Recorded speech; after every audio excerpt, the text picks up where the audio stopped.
So you guys are helping me kind of experiment with this thing here in the moment. And what we are discovering is that it looks like YouTube is actually not going to let me share. It's not going to let me. Oh, wow. So it's not going to let us share the slides in the video here today. I'm actually going to try. We're going to try something else. We're going to see if this works. I appreciate you guys being here in real time today. We're figuring this out. So there was a share setting earlier when I started to do this. My hope is that it works, because now it's gone. We got a little bit of a different setup.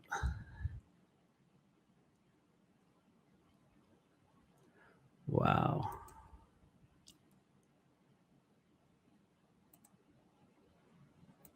Okay.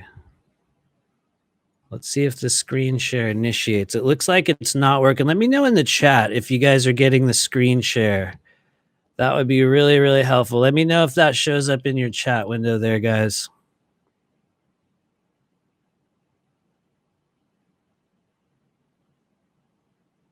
And I'm looking over. It looks like thanks everybody. Okay, so we're gonna try a couple more times. We're gonna keep going. Thanks everybody. We're figuring this out in real time today. Okay, so let's try it again. It's trying to share right now. So just let me know once again. It's showing up on my screen, but I have a concern that the share feature is not going to work with YouTube. Thank you. David says this is what it's called an audible. I think it is actually, because we're experiencing a little bit of a glitch here with the share screen. So the good news is, you guys, we can kind of do this without it. And the reality is, this is also going to help us for our official gathering next week, because this was actually the format that I was going to use for the official Blue Flame gathering next week. And it looks like we have a major glitch with sharing the slides from Google Slides. And so the good news is we only have 3 that we were going to use today, and it's really for our energy clearing and the meditation that we're going to do. And the reality is, we can go over the entirety of this stuff right now, right here. I can show you exactly what we're going to do, and then what we're going to do in the Blue Flame group on Patreon. Is I'm going to post the slides for you guys to check out later. It's just going to make this a lot easier, because otherwise I can tell I'm going to be fumbling with this thing for a while. And the reality is, in the coming months, you guys are going to be knowing these areas that we're working with. You're going to know them intimately. You're going to know exactly what they feel like, and especially when they're getting blocked up. And so today's going to be we're just going to kind of flow with the moment. And yeah, so the idea is, at this stage of the game, we're doing a little bit of a check-in. For those of you guys that are following along with this group over the past couple months, we've had a couple gatherings so far, and we've worked with some specific areas on the body. Number one, we started out with the throat chakra, with the solar plexus, with opening up the pathways and the sort of avenues in the physical body that allow us to start to use those gifts or those abilities, or especially just in the past couple of days, what we realize are our assignments and our missions and the next stage of whatever it is that we're doing here as people on Earth. And so we started out this process in September with opening up that gut access pathway, with starting to open up the channels in the body that make it easier and clearer, and really allow us to deliberately communicate the frequencies that we're bringing out to the world. In month 2, we got a little bit more specific, in which we started working with what I call those sort of plug-in points on the body, which is, the soul star chakra, the earth star chakra, the points in which the physical body starts to actually connect with what we call the timeline.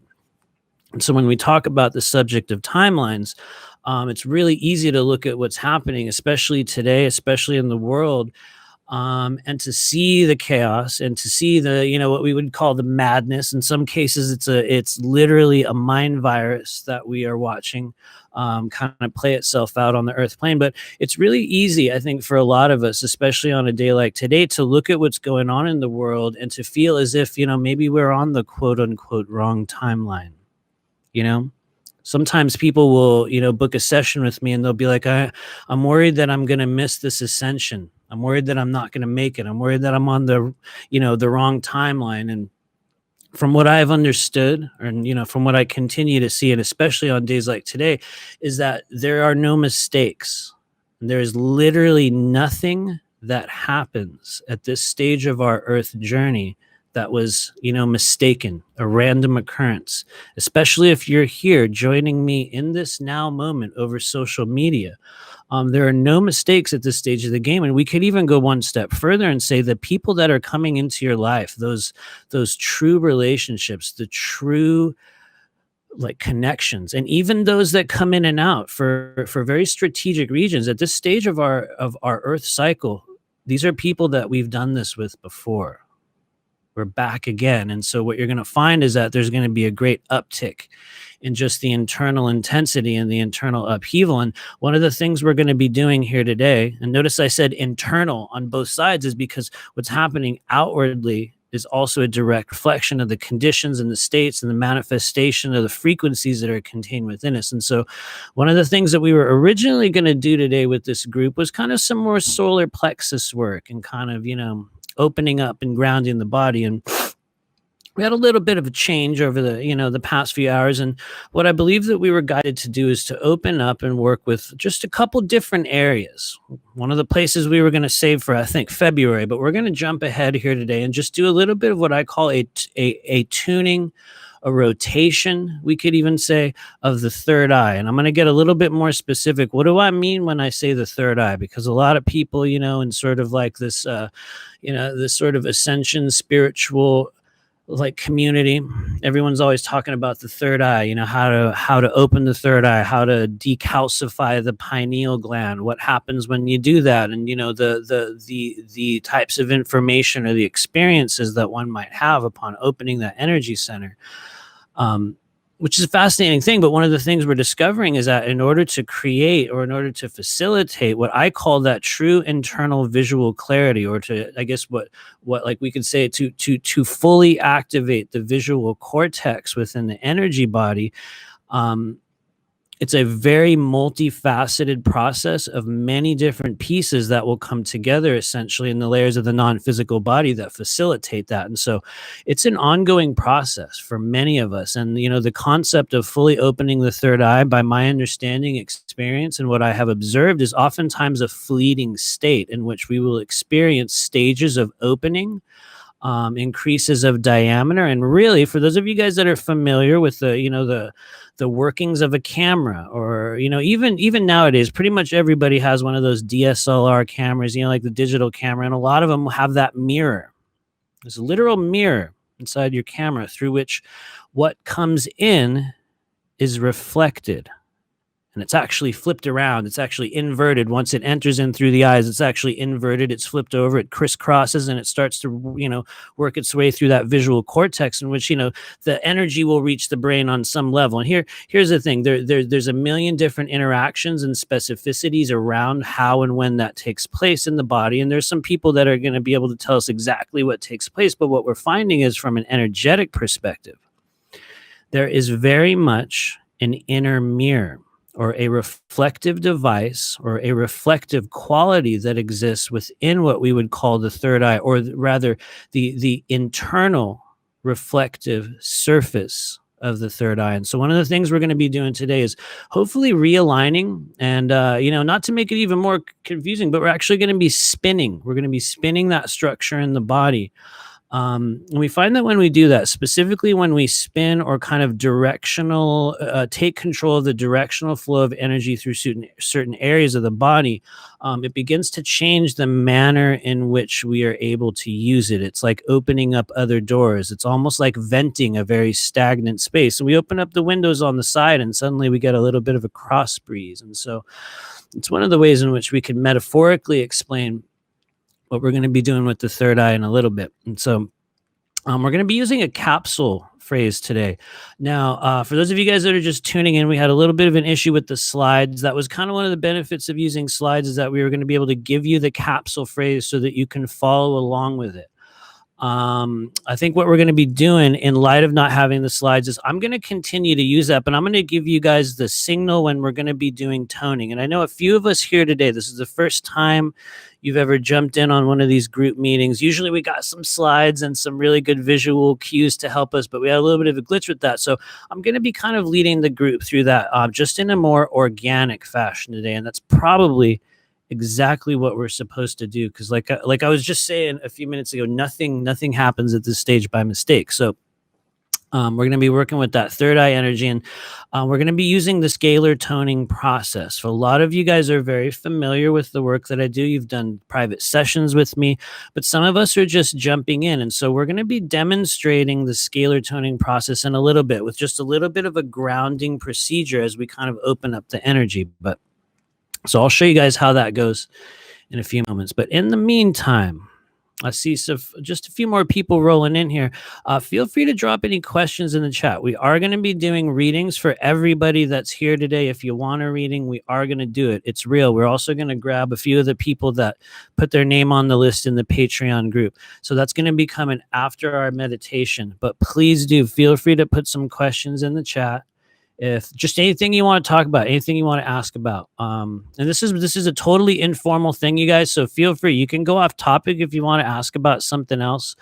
Yeah, it's kind of like whatever we need in the energy of the moment. And so additionally, what else are we doing other than the third eye? Because you know me, I always try to, we always go in, this kind of crazy wormhole throughout the body. In addition to the third eye, we're going to be working with, in a little while, one of the areas I like to call it an emotional filtration device. And believe it or not, in fourth density, you guys, as the energy body starts opening up, we do literally have an emotional filtration device that's built into one of our primary organs. It's the spleen. And for those of you guys that are familiar with what we call splenic emotions, you will know that it's the energy of frustration, of worry, of catastrophizing, of indecision, of an inability to clear a damp and heavy emotional state that just hangs around and you just can't get rid of it. And a lot of us have felt that recently. A lot of us are getting that energy projected upon us, in the world, and just looking at all the chaos that's happening. And so the other thing we're going to be doing in addition to opening up, hopefully, some of that visual interconnectivity in the internal space, is we're going to be working with the spleen chakra. And I'm going to start out today. We're going to seed your guys' consciousness. I'd like you guys to reach down to the left side of your ribs. And I know we got some people here. I see you. Miriam knows exactly where it is. Let's reach down to the spleen, you guys. And so what you're going to do is you can just take your fingertips and go right down to the left side of your rib cage. Don't worry, we're localizing an area if you don't know exactly where it is, but you're just going to place your fingertips right on the left side, right underneath your rib cage, and just kind of hook your fingers in there. Move it a little closer to the center and then to the left. And you're going to be localizing the region in the body in which we're going to be opening up that emotional filtration valve. And let me know if you guys have heard of the spleen chakra, if you've worked with the spleen chakra. I know we do have a couple healers here. Some of you guys are going to be familiar with it. But a lot of people on the earth plane that are just coming into contact with fourth density energy or energy clearing are just now starting to become aware of the spleen's, what I call the multidimensional properties of it. And one of the things we find, especially for those of us that are kind of activating those empathic abilities, activating intuitive abilities, is that the spleen, as it continues to activate, starts to hold and gather dense and damp emotions. Just like in Chinese medicine, how they talk about the spleen can become very damp due to dietary restrictions, immunity stuff, stagnation in the body. We find that also takes place very much with emotions. And so what we're going to be doing is just kind of opening that spleen. I kind of call it the spleen grab, which is a little bit of a cheesy way to describe it. But for those of you guys that are in our Meridian class, we did a little bit of some spleen work a couple of weeks ago. And so you guys are going to be kind of familiar with how that works and what it is. But we're going to be opening up the emotional kind of valves in the body. And the reason why we do that, the reason why we like to quote unquote drain the spleen, at least within the energy clearings that I do, is that it allows us to dump out the emotions that really aren't ours, that we're holding, like the things that we pick up, especially if you're an empath And if you live with family members right now who might not be aligned in the same way that you are, they might be going through their own healing process. If you yourself are a healer, if you yourself are working with people on a public level in which you're constantly encountering a wounded energy, a chaotic energy, or energy of intensity, the spleen in fourth density is going to be pulling that energy into your body from front to back. Usually, by the way, it opens in the front and it spreads out in the back. And I would say the spleen chakra is very, very important because it becomes clogged. It's like a pathway that will become clogged with dense energy, kind of like, like your plumbing will become clogged and the water just backs up. And what happens when the water backs up, or the fluid, especially the emotional fluid of the spleen chakra backs up, is we begin to develop all sorts of interesting things in the body. Our immune system starts to go down. Our stomach starts to swell. We get strange inflammation. We start to develop like food, in just really extreme food sensitivity. From an energetic perspective, the spleen stops producing chi in the way that it does usually when it's in balance with the stomach, and all sorts of things get twisted. And so the reason why I'm going on and on about that is because I know each and every person here, at least the names that I recognize, you guys are on social media and you've been seeing just the world and you're looking at the intensity. And even if you're not on Facebook and social media and all those other places, you're feeling it in your own way. And so one of the things we can do as empaths and healers and ancient mystics, especially when we're reactivating our abilities, is as soon as we pop open that spleen pathway, and I say pop because literally we're going to pop it open in a little while, we start to gain control over our emotional state. It's like all the excess water kind of leaks out and things go.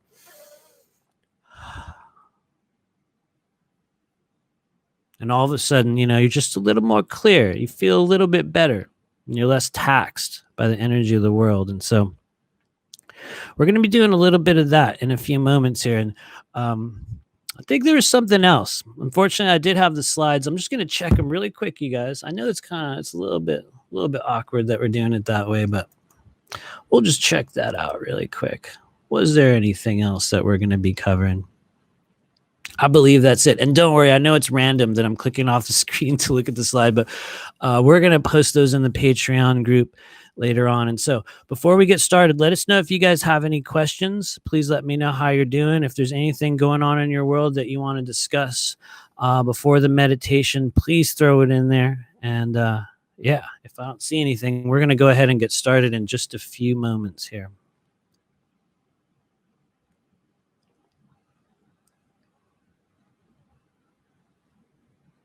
Okay, we're looking good. I don't see anything in the chat, so that's probably a good sign. If you guys are ready, somebody give me a clue that you're ready. Just give me a thumbs up. Give us a little alien emoji in the chat. We're gonna start the meditation now. I know it's a little bit different from the Zoom room, and so, boom, emotionally charged. Thanks, Miriam's here. Awesome.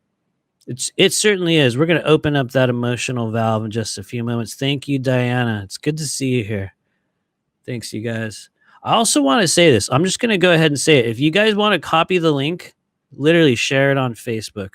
At this stage, if you want to copy it, then share it, go for it. We got a little more informalized here today with the slides. And so we are going to be winging it. Thank you. Everyone looks like they're ready. That's a really good sign. And so now, for those of you guys that have been in the other classes, usually when we come into the energy clearing portion, we have this slide and it shows us exactly what we're going to do. And one of the things I actually really enjoy doing is laying out that path that we're taking in the body. And so today we're going to do it. We're going to do it on the fly. But I'm going to tell you what we're going to do. This is our pathway. We're going to call it out. And so for those of you guys that know our work, we like to start out with a crown chakra decompression. And so what does that actually mean? What that means is we are opening the diameter of the crown chakra, the energy center right at the crown of your head, right at the top. You can imagine, you guys, it's like we're taking that little pipeline and we're kind of opening it up. We're allowing, number one, what happens is we allow dead energy to start venting from the body, meaning that kind of like when you crack the lid on a pressurized, like a can or like a container, or you open up a can of soda, or, like whatever it is, and that that release happens. We're going to start that process up in the crown chakra. And so one of the ways we do that is I start out with a mantra. It's known as the Mula Mantra. And so in the future, if you guys want, I will write it out for you guys in the group. If you guys want to use it on your own, you absolutely can. But it's one of the tools that I use to kind of open up the crown chakra, and it's incredibly effective. And so right after that Mula Mantra, what we do is we love to follow along. If you guys want to do the toning process with me, we have a very deliberate crown chakra diameter opening phrase, and that's Ogam Satyam Om. Ogam Satyam Om. Don't worry if you're like, what? Huh? I don't get it. Don't worry. There'll be more, and I'm going to give you guys the slides after this, but feel free to follow if you're familiar with that, even if you don't know what we're doing. And if you feel the urge to tone or to create a vocal vibration as I'm doing it, I want you to know that that's beautiful. Absolutely follow along in whatever way that you feel capable. You can also simply choose to receive. I really like to be specific about that, because not every person that comes into these group meetings and comes to our classes, not everyone is here to become a healer. Not everyone is deliberately seeking the path to open up certain abilities or things. Some of us are here to heal ourselves and just to work with our own path and our mission. And so I like to say, please do join us if you feel guided, but also if you're one of those people that's at home and, I don't know, maybe maybe your husband or wife or your family members are around and it's not so comfortable to start oohing and ahhing with a group of people, on social media. So don't worry. You can also receive this energy. In fact, you can just choose to allow yourself to receive it. So wherever you are in the world, just let that reach in whatever way you can. And so we're going to open up that crown chakra, and we're going to immediately move to the sides of the head, in which we create a scalar tone. For those of you guys that don't already know, it's a very deliberate vibration. It's a sound that we create with the body. I'll be showing you in a little bit. Don't worry if it's your first time here, but just to give you an idea, our second place of focus is right here on the sides of the head. The gallbladder meridian, the triple heater meridian, small intestine meridian, stomach meridian, third eye chakra, which we're starting the softening process of. But what we're doing is opening up the intense energy around the upper chakras. From there, we're going to move directly into the third eye. Once again, we're going to be toning into the third eye, and we are going to be using a capsule phrase on that. I'll just tell it to you now. Don't worry if it goes in one ear and out the other. You can just receive the energy if you choose. But for those of you guys that want to follow me, when we get to the third eye, we're going to be doing A, Va, Me, Om.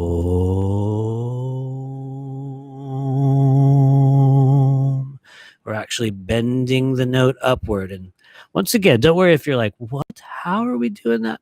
We'll explain later, and you can just follow along. And we're going to be doing a lot more of that in the future, because one of the things we're incorporating, especially into the blue flame work, is the concept of capsule phrases. And so I'll just explain it really quick. I know we're going on a long rant before the meditation, but especially for those of you guys that are here for the first time, the capsule phrase is essentially a form of vocal vibration. It's one step beyond what we would call the scalar tone in specificity. One of the ways you could describe it, or one of the ways you can imagine it metaphorically, is that you are actually calling out to a gateway. You're calling out to a doorway. You're calling out to an organ, rather than just vibrating and sending the energy through it, which you can absolutely do with the scalar tone. When we utilize the capsule phrases, it's like a specific frequency, and it allows us to use just a series of simple syllables and to create an even greater effect. And so we're going to be using the Ava Me Om on the third eye. And so from there, we're going to move right on down to that spleen. And the spleen, as we know, it's right over there on the left side of your chest, right in there, and tucked away, right in there behind and to the left of that strange little stomach. And so we're going to be sending some energy right in there. If you guys want to start now, that's a good place to start priming your body as I'm talking and ranting. You can take your hands and just put them down there. Hold the left side of your body. For some of you, you can actually take your hand and put it right under the armpit. And usually right where your pinky is you're going to be hitting a point called spleen 21 on the spleen meridian, which is also a bit of a pressure relief. Actually, it is literally a pressure relief valve for your spleen. So you guys can palpate around there as I'm talking. You're going to go right under your armpit. Put it right under there. Just feel where that right down at the bottom of your palm. You don't have to push it up there. We're kind of localizing an area, you guys, and so we're just teaching you how to access those areas on the body. And so that's also one of the places where we can grab the spleen energy. But what we're going to be doing lastly is we're going to bring it right on down to the spleen. And then I'm going to help everybody just pop that energy out of the body. We're going to go all the way down to, guess what? We're going to seed your consciousness, our final destination today, you guys. Your left big toe. A strange place. For those of you guys that have done private sessions with me, it is really easy to begin to vent energy from the body at our feet. It's like a little drain. Even if the meridian flows upward, we have the ability to drain dead energy or weighted, old, dead, miasmatic emotions out of the body by literally popping it out. So we're going to be closing the meditation with just draining that energy right out of the spleen. And once again, it's right down at your big toe. A lot easier to grab it on the left side, but you know, you can also do the right if you want to grab that spleen meridian, but much easier, in my opinion, much easier to vent from the left side. And so some of you guys here are even going to be compelled to look up the spleen meridian. If you want to just do a Google image search, fascinating thing. We're doing a whole kind of multi-week class on it right now, which some of you guys already know about. But yeah, so that's it. Enough ranting. We're going to take you guys on a little bit of a journey and just help everybody get more grounded, more open, and more clear. So I know you all are ready. So we're going to kind of slide in. We're just going to real gently, wherever you are, let yourself relax. Kind of let your thighs relax, let your waist relax, allow your belly really to just hang out, you know, really just let everything kind of droop and sort of hang. And for those of you guys that have done this with us before, we start out with just real gentle, slow, deep breaths. And as we do that, I'm actually, I can't turn off my vocal processor. Well, that's okay. Usually when we're in the Zoom room, it allows us to turn off our vocal filter. So as we get started, we're getting some good experimental signals for our next meeting. But yeah, we just allow ourselves to settle in. Just honor everyone that's here today, the members of this multidimensional soul group, gathered together once again here in the physical realm to reconnect, to synchronize the energy body, to really strengthen and empower ourselves for the weeks and the months ahead in light of all the chaos going on in the world. We honor each and every one of you gathered together here today. Start out with that deep breathing down in your belly like there's a balloon or a basketball. You're just going to puff yourself up real gentle and slow and acknowledge those other multidimensional travelers in their own space in this world, in their own homes or their cars, joining us wherever they are. It's like you're going to be priming that pump inside you once again. Some of you guys are literal experts at this process by now, but we allow that deliberate and slow and a little bit exaggerated breathing process in the body. Good job. We're going to start out by synchronizing our energy, locking into that primary formation as a multidimensional soul group. I'm going to count from 3 to 1, and everybody here at the same time, we're going to take a deep, full, rich breath in and hold it. Here we go. 3, 2, 1. Deep breath in.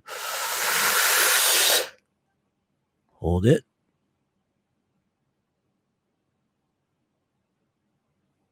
And release. Make that sound as you let that breath out. Good job, everybody. We're going to do one more of those. We're sinking in that energy, locking in with those other multidimensional travelers. We're strengthening our energy field, creating an impenetrable barrier of fourth density light. It's like an orb or a capsule. It surrounds everybody here. Let's take a deep breath in as a group in 3, 2, 1.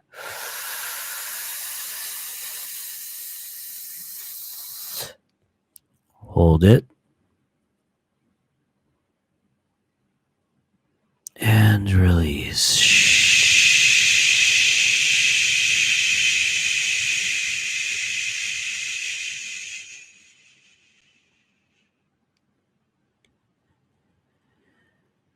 Good job. Start bringing your attention and awareness and your focus.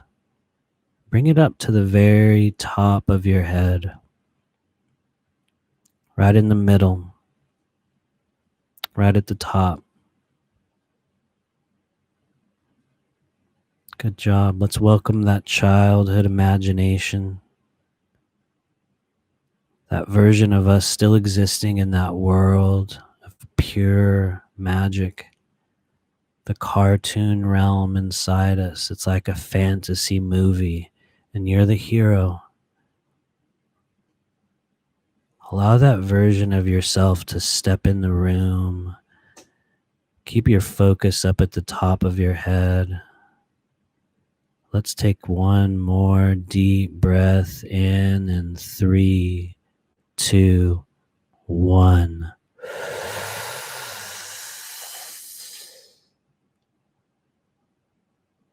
Hold it. And release.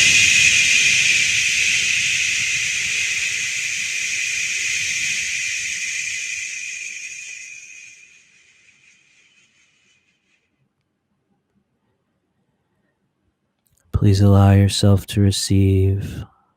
Keep your energy focused at the top of your head. In 3, 2, 1.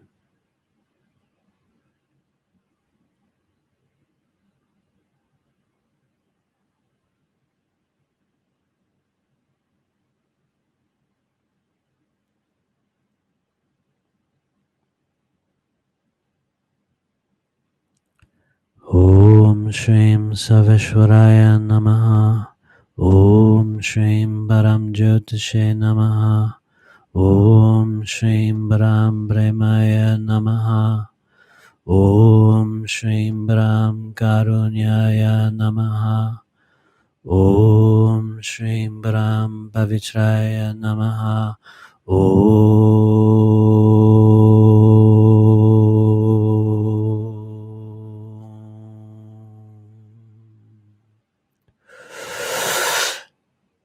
Ogam Satyam Ogam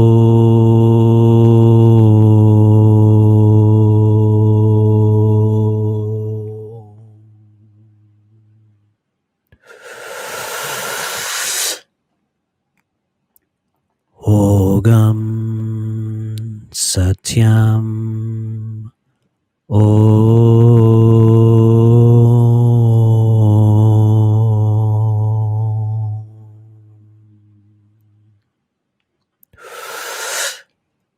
Ogam Satyam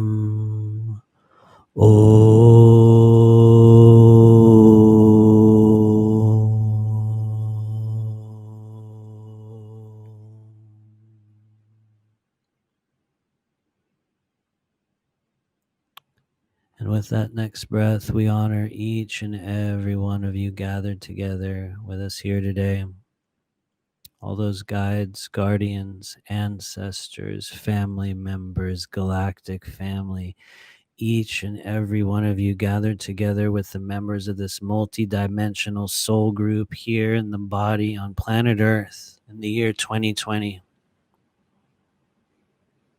We honor each and every one of you streaming in. We ask that you place your intention, you place your energy. And some of you, you can even take your fingers if you choose, and we'll bring them right on down to the sides of your head and your temples. And wherever you feel called, we allow that guidance and that childhood self to kick in. Very, very good. We bring our attention to the temples and the side of the head as we prepare to turn down the dense noise in that mental environment. Reach out to that childhood self. It's very much like that television screen, and there's all that static and all that noise in the body.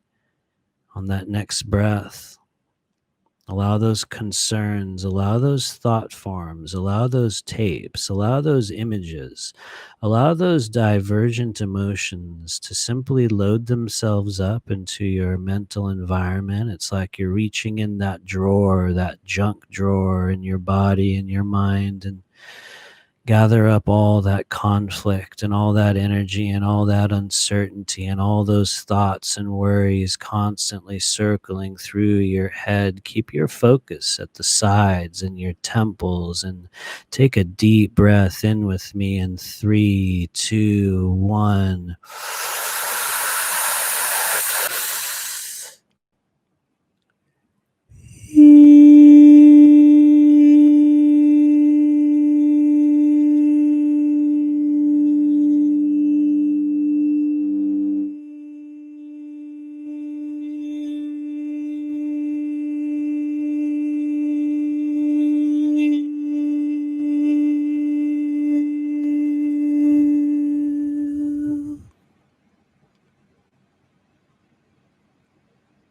Very good, everyone.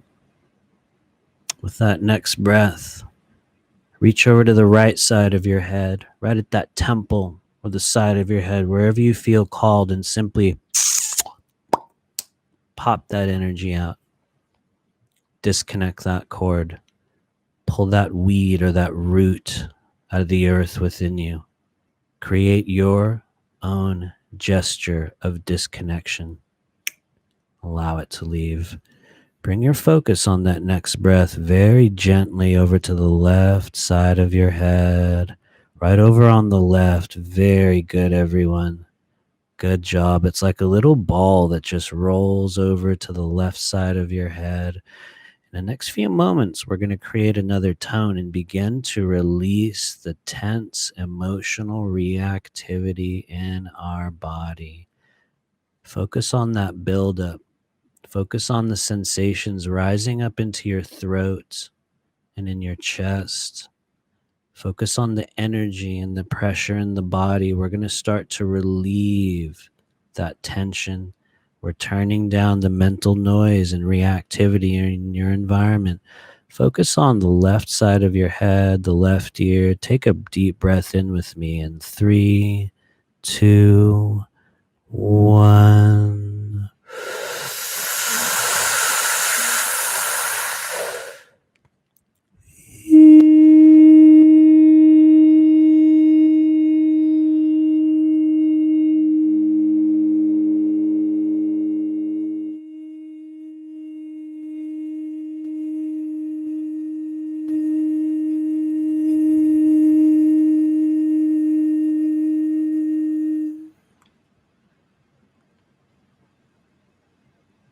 Very good. For some of you guys, that's 2 tones. Very, very good. Trust yourselves, just like you did on the right side. Take agency and control over the clearing process. Reach over next to your left ear and simply pop that energy out. Cut the cord. Disconnect. Find your own gesture of disconnection.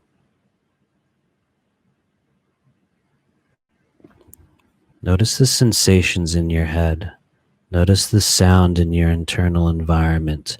Begin bringing your focus internally toward the third eye and the center of your forehead, right in the middle. Very good. Good focus, everyone. And at the same time, let's reach around to the back, to that mirror element of the third eye itself. And bring your focus as well, like 2 poles on a battery, to the front and immediately to the back of your head as well, right in the center, right at the base of your skull. You'll slide your fingers down just a little bit and find that little bump, that occipital ridge. Bring your fingers to the base of the skull if you choose, or your focus, and one in the front.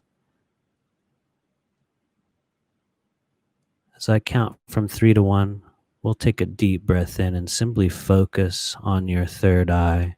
Focus on your internal visual realm. Simply allow and notice what you notice. In 3, 2, 1. Deep breath in.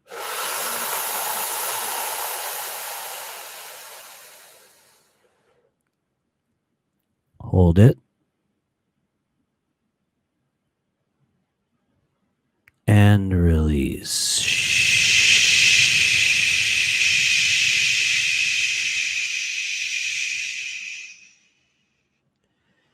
Begin to pull that energy outward from the front and the back. It's like a string. You're pulling from the front and the back of your head. Allow that childhood imagination to kick in. Your internal movie-like realm. It might be like a cartoon in your mind, and we're allowing streams of light or energy to emit from the front and the back. Every now and then, it's like a little tube makes its way all the way through our skull. It's like a strange cartoon movie in your mind. Find your own version of that place inside you.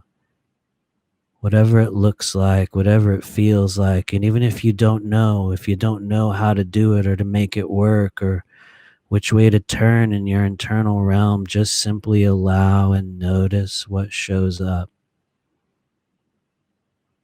We're going to bring some light into that internal realm for each and every one of you here in your own way. Bring your focus once again to the front and the back of the third eye. I'll count from 3 to 1. We'll take a deep breath in and we'll begin to vibrate that mirror inside you. Follow me if you choose with A, Va, Me, Om. Take a deep breath in and 3, 2, 1.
Good job, everyone. Wherever you are in your own internal realm, in that internal space, simply allow, simply notice. Let that light come streaming in. You are ready. You're ready to see the truth, and you're capable of projecting that outward into that new earth realm, reconnecting that timeline. Let's align and reconnect. That visual cortex in the third eye, reach right into the center of your forehead and right in the back. Press in with your fingers and create your own gesture of disconnection from that false reality, that false matrix, the false image, the false truth, the false light being projected at each of us. Break those cords with me. 3, 2, 1.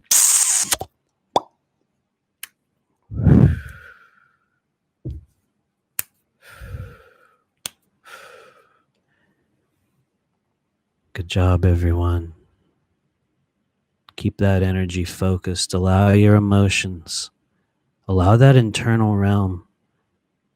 Allow the spiritual warrior, that great mystic, the ancient healer rising up inside you. Hear the applause and the praise of your guides. As we move forward, we bring our energy, we gather it together, and we bring it downward into the chest. And I'm going to help each and every person here. We're going to take a deep breath in on a count from 3 to 1, and I'll pull that energy downward right into your spleen. You can help as well. We're going right on over there to the left side of your chest.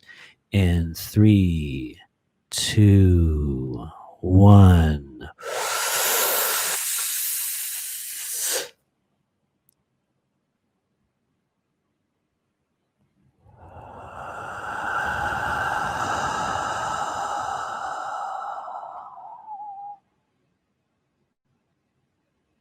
Good job, everyone. For some of you, that's very, very new. You can bring one hand, usually your right hand, bring it over to that spleen right over there on the left side of your body. Just place your hand there, even if you don't know where it is. If it's the first time you've ever connected with your spleen, that is okay. Just put your hand over there on the left side of your chest.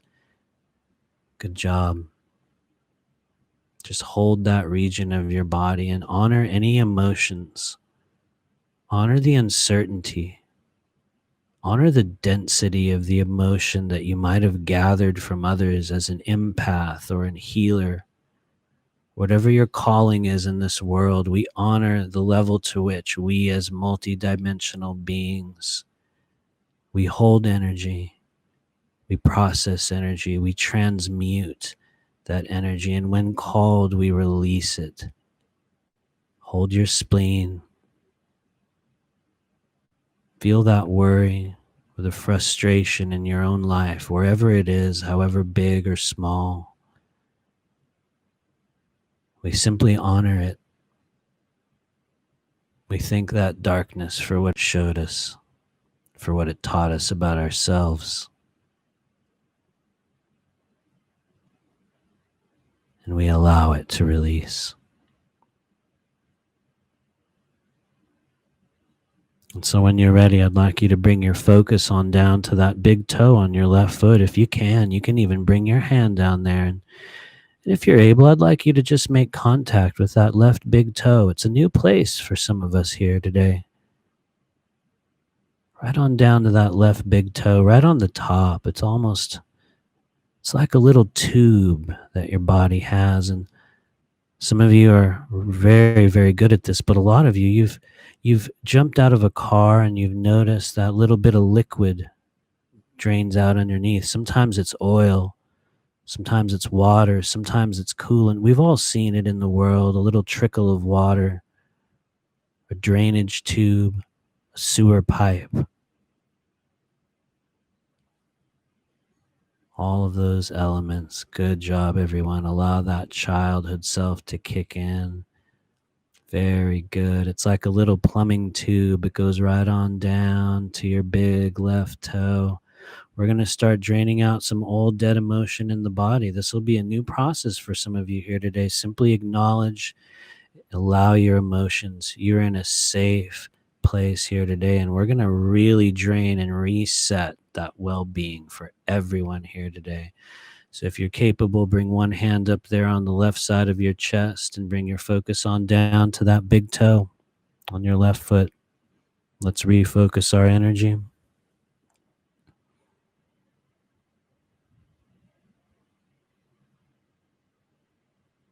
Take a deep breath in with me. In 3, 2, 1. Hold it. And release.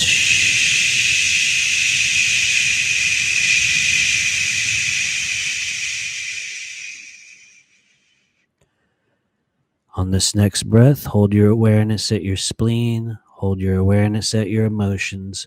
Hold your awareness at those things in this life that you seem to be unable to overcome, however they present themselves to you. Take a deep breath in 3, 2, 1. Hold it. And release.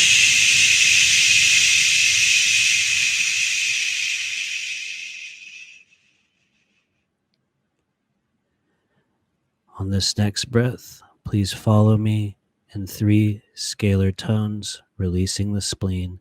Here we go. Deep breath in. 3, 2, 1.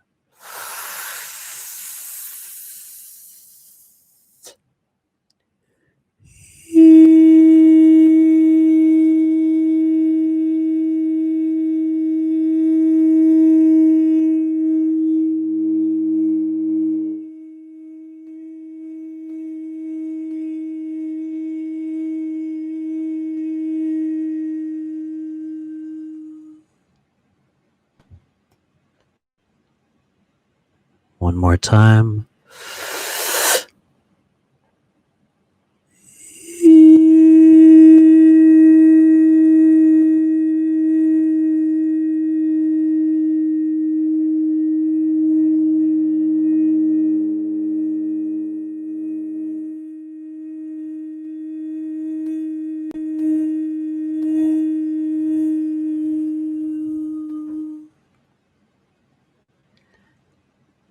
Hold your energy down at the toe on that left foot. Final tone.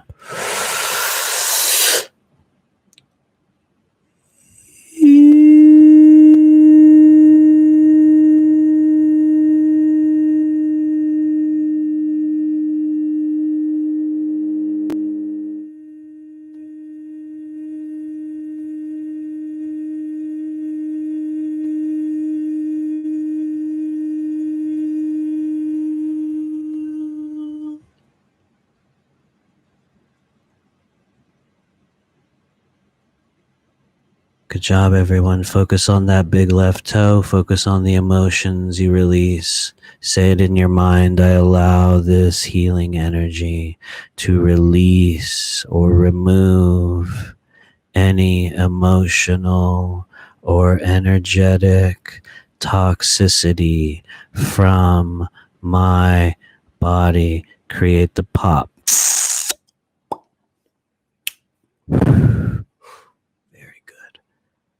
Trust yourself. Feel that emotion.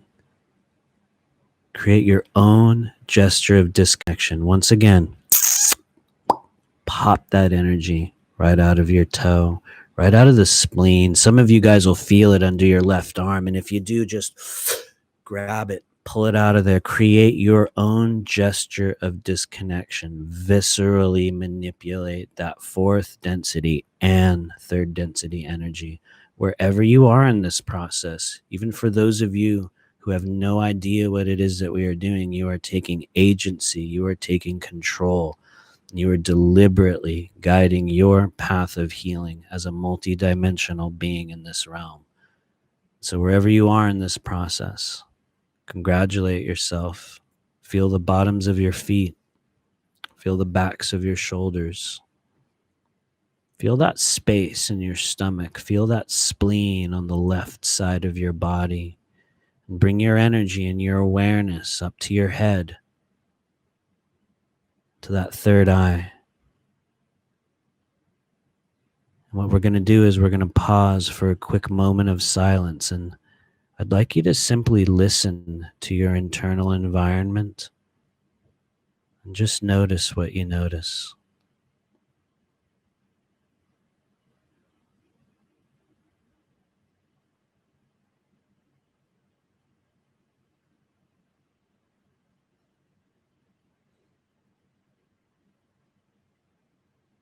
For many of us here right now,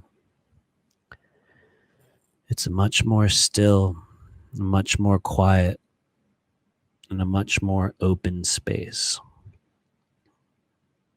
So wherever you are in that process, allow yourself to start coming on back. Slide on back into the room. Take your time. Let us know how you're doing. We're going to start to transition over as people start recentering their energy and just kind of, you can sort of move your arms, kind of let everything kind of recirculate. Bring ourselves back to this new timeline here in 2020, back into the here and now. Good job, everybody. Nobody was late. Thank you for being here, Cassandra. Nobody's late. You came right on time. No worries. And so, good job, everybody. Let us know how you're doing. We're going to start doing some readings. We're going to start getting ready for that. As we work through the energy body, or as I take the group through it, I've already noticed just in the past, this is the third time we've done it with this group. And granted, we have, different people here today and a little bit of a smaller group. But one of the things I'm already noticing after working with this group for 3 times in a row is there is a definitive shift and an opening that is occurring. And for some of you guys that are at the stage in which you're like, well, Matthew, I believe this, and I know it's possible, and I absolutely, I'm willing to accept that there's these abilities. There is a stage for many of us in which we need to begin taking ownership and to begin really identifying ourselves with what we're learning and what we're discovering and the new frequencies and the new understandings that are coming into the body. And so for wherever you are in this process, from the perspective of myself and a lot of the other people that we've been encountering that have been talking to me just in the past, couple rounds of doing this process with people, and you guys will notice each and every time is entirely different. Each and every one, we focus on different placements and different elements of the body. But for a lot of us at this stage, the places in which you're going to begin noticing the change, in which you're going to begin noticing the shift, for a lot of us is going to come with deliberate silence and moments in which you're going to be called to really, really take stock of what's going on in your internal environment. And one of the reasons why we worked with the third eye and the spleen here today is because usually when we start to open up and drain energy from those areas, it makes it a lot easier for us to tell what's coming in, and if it's ours and if it's theirs. And it's a little bit different from the frequency of truth in that when we begin to open up other areas of the body, we start to also understand, is this real? Is it true? Is it light or is it dark? And there are other elements of the energy body that will assist us with that. But what we're doing here today, and one of the things I have already noticed about this group, is there is a tremendous opening and something in which I think each and every person here, if you guys are here today, I think you're being called to take ownership over your role and your assignment. And for some of us, this sounds cheesy when we say this, but you're here to help liberate this planet. Look at the darkness, look at the craziness, look at what's been happening just in the past few months, just in the past couple days. And so wherever you are in that journey, especially after today, check in with your body, see how you're feeling. Look at the emotional signals that are coming in and what you're feeling. And especially when you encounter those people on social media or on television or out in the world, start listening to that voice or that feeling or that charge. Sometimes the gut instinct kicks in right away. Start listening to that. And you guys are going to find that there's an additional layer of information, especially for those that are like, where is it? How do we do this? I don't even know what the process is. We're going to start to find that for each of us, it's an entirely different thing. And so my prayer, my very sincere prayer with the clearing that we did here today is to help everybody make a little bit more sense of what's going on in there, in that internal realm, to kind of adjust the alignment of that mirror inside the head, allow us to more accurately really get, a view of what's happening. So thanks, you guys. I promise we are going to do the, we are going to do the readings. I'm going to probably rant a little bit. Miroslav, good to hear you. He says, why when somebody's criticizing me, I feel immediately like my life energy being drained from my whole body. I feel very heavy energy energies in the stomach, unable to digest it. That is a very good question, and that is also something, Miroslav, that people who are very empathic, like really empathic, people that will have really open channels in certain areas of the body, it's like they'll sort of get this charge, or this thing will happen, and it's like they instantly get knocked down. And on one hand, those can be caused by, settings or configurations or trauma or emotions that will persist in the body, that will become very reactive when we encounter that frequency. But also for a lot of us, and maybe this is you, maybe it's other people here, for many of us, the antidote to clearing that very criticized, contained, pained version of ourselves, especially when we encounter resistance in the world, it's in the inner child.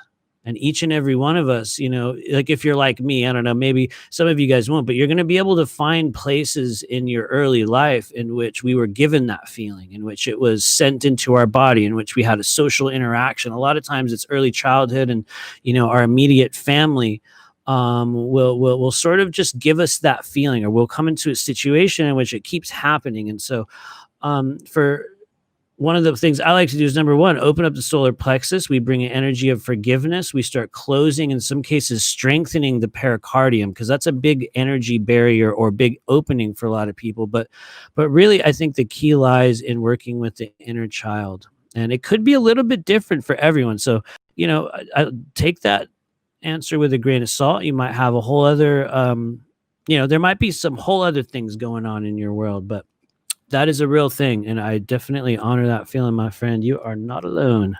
You are not alone. And so, yeah, strengthening the solar plexus just in general helps us to become more impenetrable to difficult energy. Working with the pericardium meridian is going to help you create a wall. In some cases, it gets a little bit too hard, and people, they'll become hard-hearted, which is kind of one of the key terms for pericardium energy. But yeah, that is a real thing, you guys. One of the other places, I think, in which we will be affected by an emotional charge from another person, it might not even be like criticizing. It might be something else. It might be when, sometimes people will get mad at us, or we get really big, charges of energy and intense emotions, and it'll hit. And some people get it in the throat. Some people get it in the chest, but it can also be a thymic or high heart chakra energy, which is, for those of you guys that are empaths, which I guess is everybody here, right?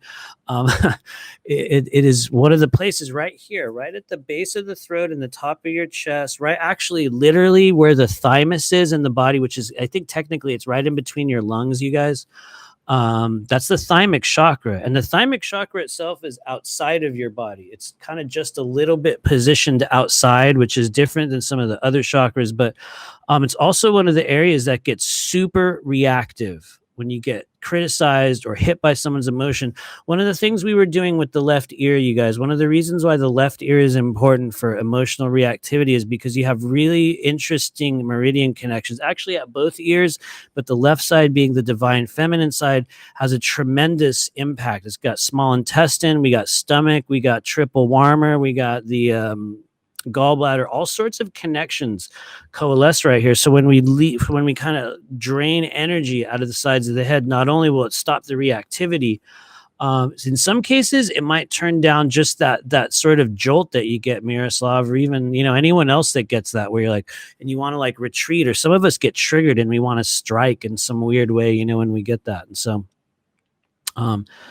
yes, punched in my high chest. Thank you, Radiant Wellness Carrie. I actually appreciate that comment very much, very much. Other people will get it down in the gut, like when your stomach drops out. Some people get that really big gut drop as well. And so, which also a really good sign of a palpable charge in the small intestine. But anyway, we are going to do readings. And so I'm going to remind myself, we're going to time stamp this video right around an hour, because we're at 106, just so I know. Hopefully we will get that later, just for everyone else that tunes in later on. We did get a couple people, you guys, that asked for readings who weren't able to make it here, so we're going to do 3 people first, and then we're going to go to you guys that are here. So Yeah, we're going to start that in just a second. Cassandra says, I noticed my blood sugar immediately drops. Yeah, definitely. That is a real thing. That is a real thing. It's like our energy will get hit, and depending on the emotional makeup or what's going on in the moment, can create a really big physiological result as well. Interesting stuff happens. Some people get a little sweaty and shaky. It's a real thing. And so we're going to transition into the reading portion.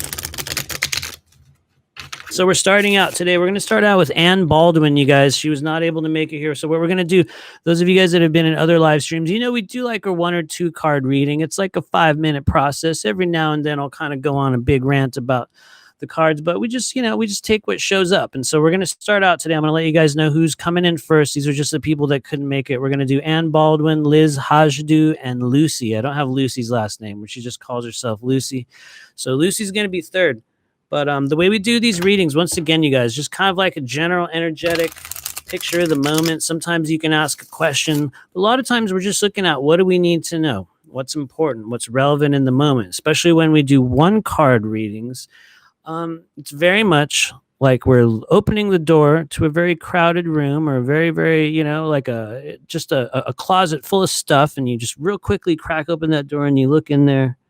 And, you might see the most obvious things. You're not going to see everything, but you're going to see some big items, things that are like, oh, well, there's that huge thing, and there's that. And so what I like to tell people is that take it with a grain of salt. Some of the things are going to be incredibly relevant. Other are just going to be like, oh, yeah, I don't know. So take what you can, throw the rest out.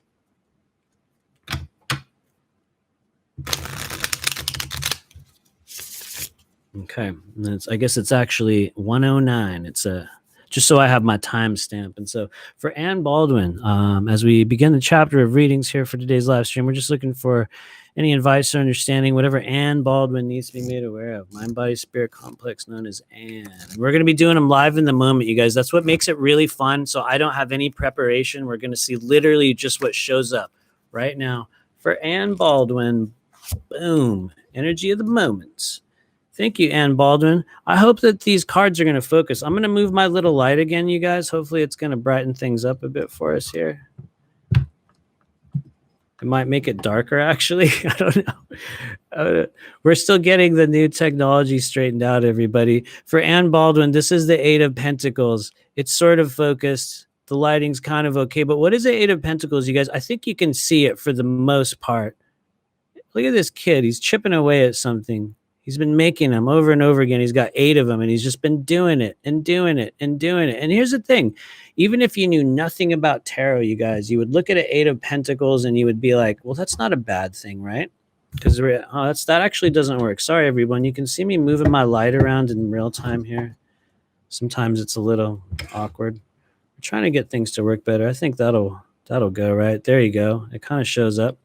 Thank you, Rissa. I appreciate you. I've had so many weird lighting stuff, and as you can tell, I moved to a new corner of the house, and so Anne Baldwin's got the 8 of Pentacles zone. So you guys, when the 8 of Pentacles shows up, we're doing a 1-card reading.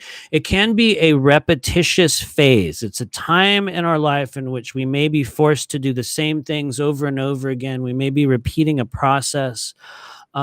Depending on the context, if you're attempting to manifest or create something in your world, the 8 of Pentacles, you guys, is very helpful for understanding what's going on with that. And always, whenever we say if you're trying to manifest, it's always a very general thing. Okay, so it's very wide ranging when we're on a 1-card reading. But the 8 of Pentacles, as this kid chipping away at something in his world, will need to, number 1, begin to bring whatever he's creating out. He'll have to take what he's been working on over and over again and bring it out into the world. Oftentimes, that's where things will actually change. It's a very legitimate situation. The 8 of Pentacles is this kid for Anne Baldwin. Wherever this fits in your world, it's actually working on something real. You've created it before. You've done it in the past. And so I think if it tells you anything, Anne Baldwin, the thing that you're creating, the thing that you're manifesting is real. It's not a joke. It's not fake. But one of the things that happens is unless we bring it out to the light of the world, in many cases, people will not be able to see it. And so wherever that shows up for you, it's time to be seen. Something is real, and I think it deserves its place in this world. So I hope that makes sense. Thank you, Anne Baldwin. And so we're going to also, who's next after that? We're going to do Liz Hajdu next. And don't worry, you guys, everybody gets a reading here today. Liz Hajdu is one of the people that couldn't make it here. So we're just going to do Liz Hajdu.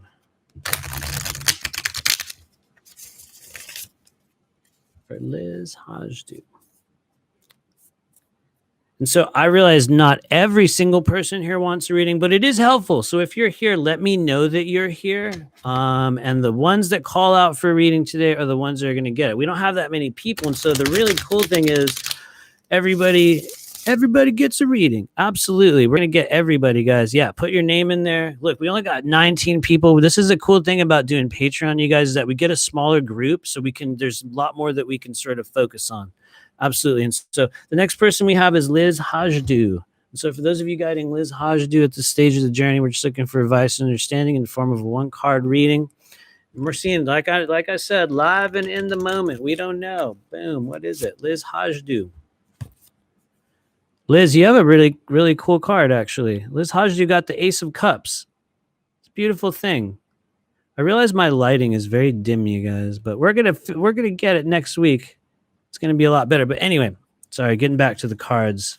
As you can see me kind of tripping out on that. So Liz Hajdu, the Ace of Cups, and I guess everyone else, when we pull that card or when we see it, it can be a really big event in our life. It can be a really huge chapter in our life. It can also just be kind of a minor cycle. But I would say the key word with the aces, and especially Ace of Cups, is cycles. And it's cycles of emotion, cycles of relationship, cycles of self-identity, in certain cases, cycles of intimacy, not necessarily, not sexual intimacy per se, but intimate connections, just things that are close, that are dear to us, that are very personal. And so when the Ace of Cups rolls in, oftentimes we are in a period in which you are in the jumping off point of a cycle in your life with respect to those areas. And it asks us if we're willing to make a very bold move with how we present ourselves to the world, how we're being seen, how we're conducting ourselves in relationships, how we interact with others, what you identify yourself as. It's a chapter in which we've come around to a cycle in that area once again. And the cool thing is the aces give us license to behave very, very boldly, very, very boldly. But it's going to be at the, like, you will deliberately have to do things differently if you're able to identify. And this is for Liz Hajdu, and I guess anyone else that, finds this information relevant that's here. These aces are going to denote places in which the cycles in your life have returned, and the things you can do in order to literally change the game and your timeline is like the opposite. What did you not do last time? What did you swear that you were going to do at a certain stage of your life? What if you were like, one day I'm going to blank? They actually give us guidance to start doing those things. And so I think it's a beautiful thing to have. As I just scrambled up my cards for a moment here. Hold on, guys. That was awkward. I was trying to shuffle the cards in the background, and I did a weird thing, but thanks, you guys. You can tell it's way less formal when we do these ones. Thanks for being here. All right. So Liz Hajdu, you got that Ace of Cups. Behave boldly. And so now we're going to do Lucy. We don't know Lucy's last name. Thank you, Lucy, for being a part of this group.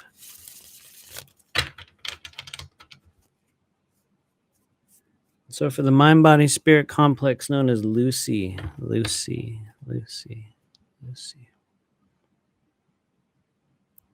Thank you. What does she need to know? What's important?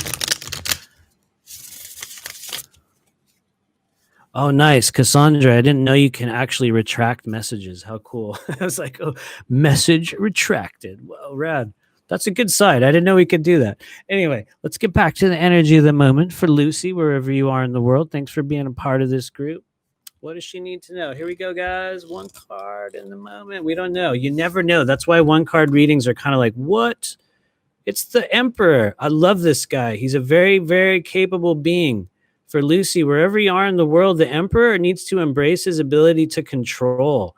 However, He's not necessarily about control. Although we know undoubtedly, even if you don't know anything about this card, the Emperor is in charge of something. He's a king. He's going to be calling the shots.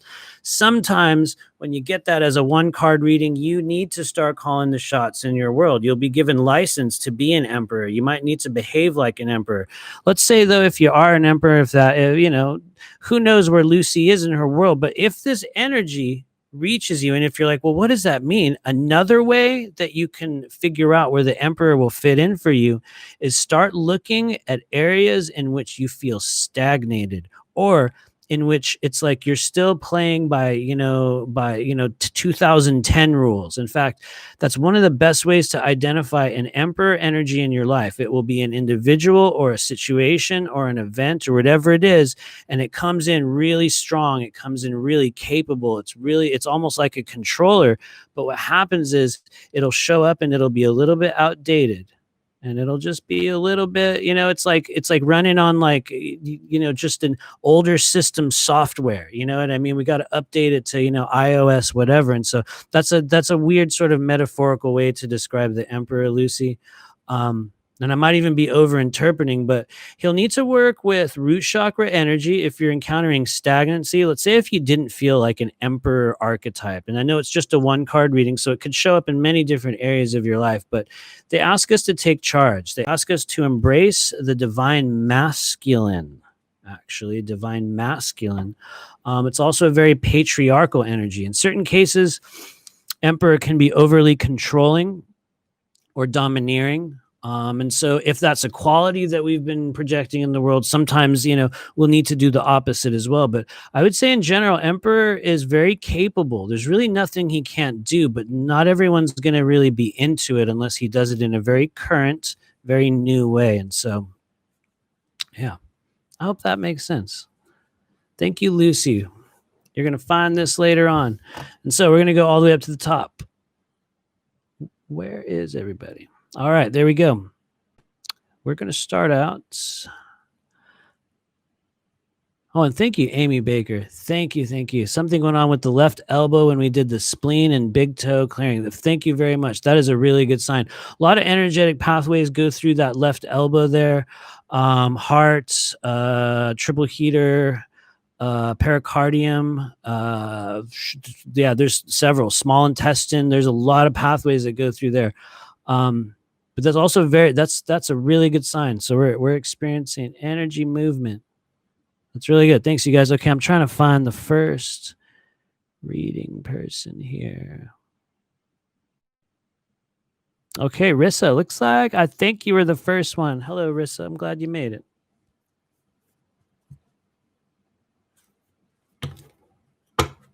Boom.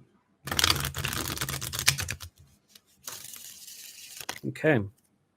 And so for the mind, body, spirit complex known as Rissa, thanks for being here. We're just going to a real quick one card reading, whatever shows up. Let's see what it is. What do they need her to know today? Boom. Oh, Rissa, you got a 4 of Wands. This is a very blissful energy. It's also a little bit contained, just so you know. I say contained, but really not in a bad way, Rissa, because even if you knew nothing about tarot and you saw these people, this is called the 4 of Wands, just so you know. And you can tell they're kind of in this little gazebo here. I know it's blurry and I'm always moving it back and forth, you guys. I'm trying to also get it to focus on my screen. But Rissa, this is a really good thing to have. Sometimes with the 4 of Wands, we're going to be in a courtship phase. We're going to be in a situation in which things are starting out and becoming more reliable. And, in some cases it's like a beautiful honeymoon period, but it's not always about romance or relationships. It can also be about chemistry. It can be about times in which you're working very well with others or other aspects of your immediate soul group or immediate family. And it is a harmonious energy in general, Rissa. This is a harmonious energy. But it's really also going to be dependent on what this represents to you. Because one of the things we find with stuff like the 2 of Cups or the 4 of Wands or even the Lovers in tarot, when it shows up, you guys, even all of those cards are going to represent something specific to that actual person. And so when we see something like the 4 of Wands, wherever you are in your world, Rissa, it says to continue to build on whatever this represents for you. In certain cases, what this represents for you is going to need to be contained a little bit longer or allowed to become more reliable, more regular, and more sustainable, which could seem like kind of like, huh, really? What does that have to do? But the Four of Wands is about reliability and structure and harmony and about, in certain cases, it'll also be just, since we're going real into the real specificity of what the Four of Wands will mean. And it's not necessarily you, Rissa. This is also going to be anyone else that will identify with this energy. But in certain cases, whatever this represents for you, it will need to be kept contained. In fact, you'll find that if it's based on, chemistry, romance, partnership, connection in the social realm, in certain cases, you'll do it out in public, whatever this represents, and it might not work, but whatever it is, it's usually behind a closed door or in a place in which it can remain safe and structured. And so, Rissa, that might be like this big batch of information where you're like, where does that fit in for me? I hope it makes sense. I hope you find a place for that fits for you. And yeah, thank you for being here. Thank you for being here. Okay. Who is next? Emerald. Sorry, Emerald. I almost mispronounced your last name, but I won't try. Emerald, thank you for being here. Thanks for being a part of this strange group. We're going to pull a card for Miss Emerald.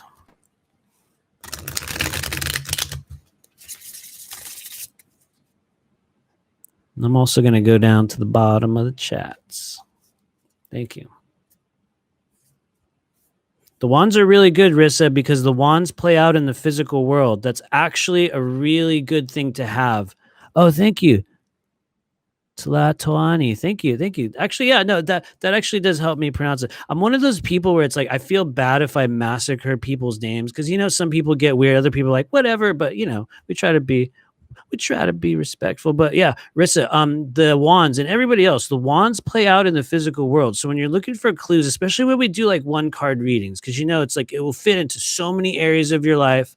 Or sometimes you're going to be like, well, I don't know where to fit this in. But the wands take place in the physical world, you guys. The swords are going to be communications. They're going to be energies. They're going to be words. They're going to be wavelengths or frequencies that are sent. They don't necessarily take place in the physical world. The cups are emotional. The cups are experience-based. They can be physical, but they will nearly always be inside you. They will nearly always be inside you.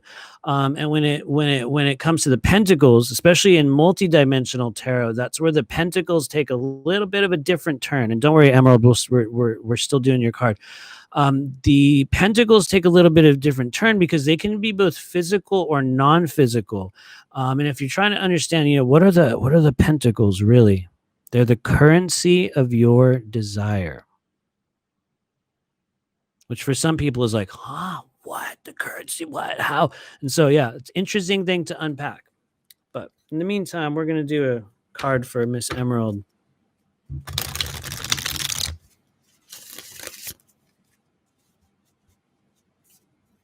All right, for the mind-body-spirit complex known as Emerald.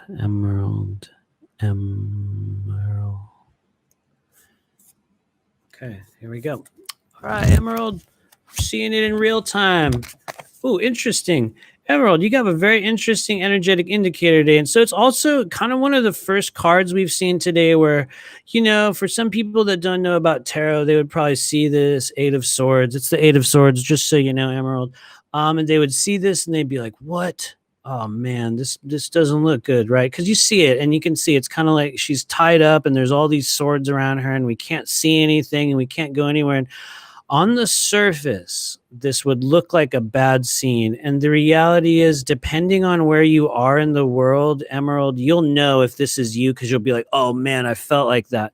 But if you're trying to figure out what does it actually mean, the Eight of Swords, when it's energetic, it tends to be a thing we call analysis paralysis, where we might overthink things. We might be uncertain as to how to make movements or which way to go or who to talk to or when or how I'm supposed to do a thing. And some of us will just get kind of caught up in a cycle of indecision or inaction. That can be Eight of Swords. Another way to describe an Eight of Swords from a negative perspective can be a very difficult emotional state in which you are completely frozen and incapable of taking action. And just so you know, you guys, a little bit of a non sequitur, but that's a urinary bladder meridian energy. It can be a kidney meridian energy. It can also be a sacral chakra energy, depending on what's going on in our world, but also very much related to upper chakras. So the reality is, Emerald, there's a tremendous amount of depth that comes through with the Eight of Swords. I think if it asks you to do anything, because they don't always, but sometimes they're like, well, the Eight of Swords needs to blink. In general, Eight of Swords may benefit from simplifying their environment, from releasing themselves from certain types of burdens that are no longer serving them, that they feel tied to or bound to. Or in other cases, she'll just need to wait for assistance. She will need to wait for clarity. It's always a bit of a toss-up when we come to an Eight of Swords, because for each person, they could experience it a little bit differently. And I have to tell you, the severity is totally variable. Some people will get this Eight of Swords and it will have to do with one little area of their world. And when you find that little area, they're like, oh yeah, totally. But for other people, you know, it can also define how and just how you've been for months. And so it's a little bit different for everyone. I would say for self-healing purposes, Emerald, probably gallbladder meridian energy, because especially if you've been feeling indecisive or hard to make decisions, a lot of that will have to do with gallbladder meridian if you're in need of courage. But it could also just be the energy of the moment and just build up. And so I like to think that that's more empowering than a warning sign, because it tells you to directly simplify your environment and also to reduce noise. If there's noise or distraction, it's difficult for an Eight of Swords to kind of free itself from the mental quagmire that it got itself into if they're still getting all these sort of energies from outside them. And so I hope that makes sense. Thank you. Thank you, Emerald. Okay, who else do we have? We got Starman. How's it going? Oh, that's Luther. How's it going, Luther? We're going to do a quick card for you. Looks like after that, we got Carrie, and then Cassandra, then Miriam. And the good news is everybody gets a card here today. So I know for some of you guys, you know, we might have to wait around a little while. I apologize if I go on a weird rant. I have a feeling somebody in the background's like, you said you were going to pull a card, right? Talking about all this other stuff. So don't worry if that happens. We're going to get to everybody. Mario, how's it going? Good to see you. Thank you. Thank you. Okay, we got Luther coming up, a.k.a. Starman. Thanks for being a part of the group, Luther. I mean that very sincerely. Thank you. And so for those of you assisting the mind, body, spirit complex, known as Luther. Luther.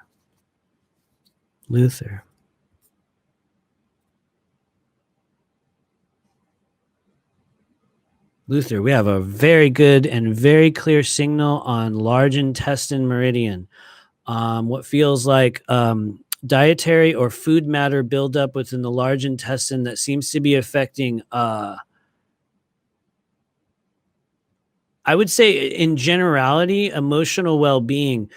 It looks like it's almost like a stagnancy that I think will actually be building up. Possibly, you'll even notice, if it is true, Luther, you'll have noticed that like your belly or certain areas around your midsection will have kind of just swollen or sort of gathered a little bit of, it won't even necessarily be weight. It'll just be kind of like buildup. And so sometimes when we do these readings, we'll sort of just pull a card and we're like, oh yeah, cool. But every now and then it's like, we'll get it and I'll sort of receive another template. It's like another image. And for you, it looks like the large intestine energy. And so this might sound really, really weird for some of you guys, but this is a literal way in which you can start to release and sort of work with large intestine energy. And if you're wondering, Luther, if you're like, what does that have to do with anything? These are things that are hard for us to let go of.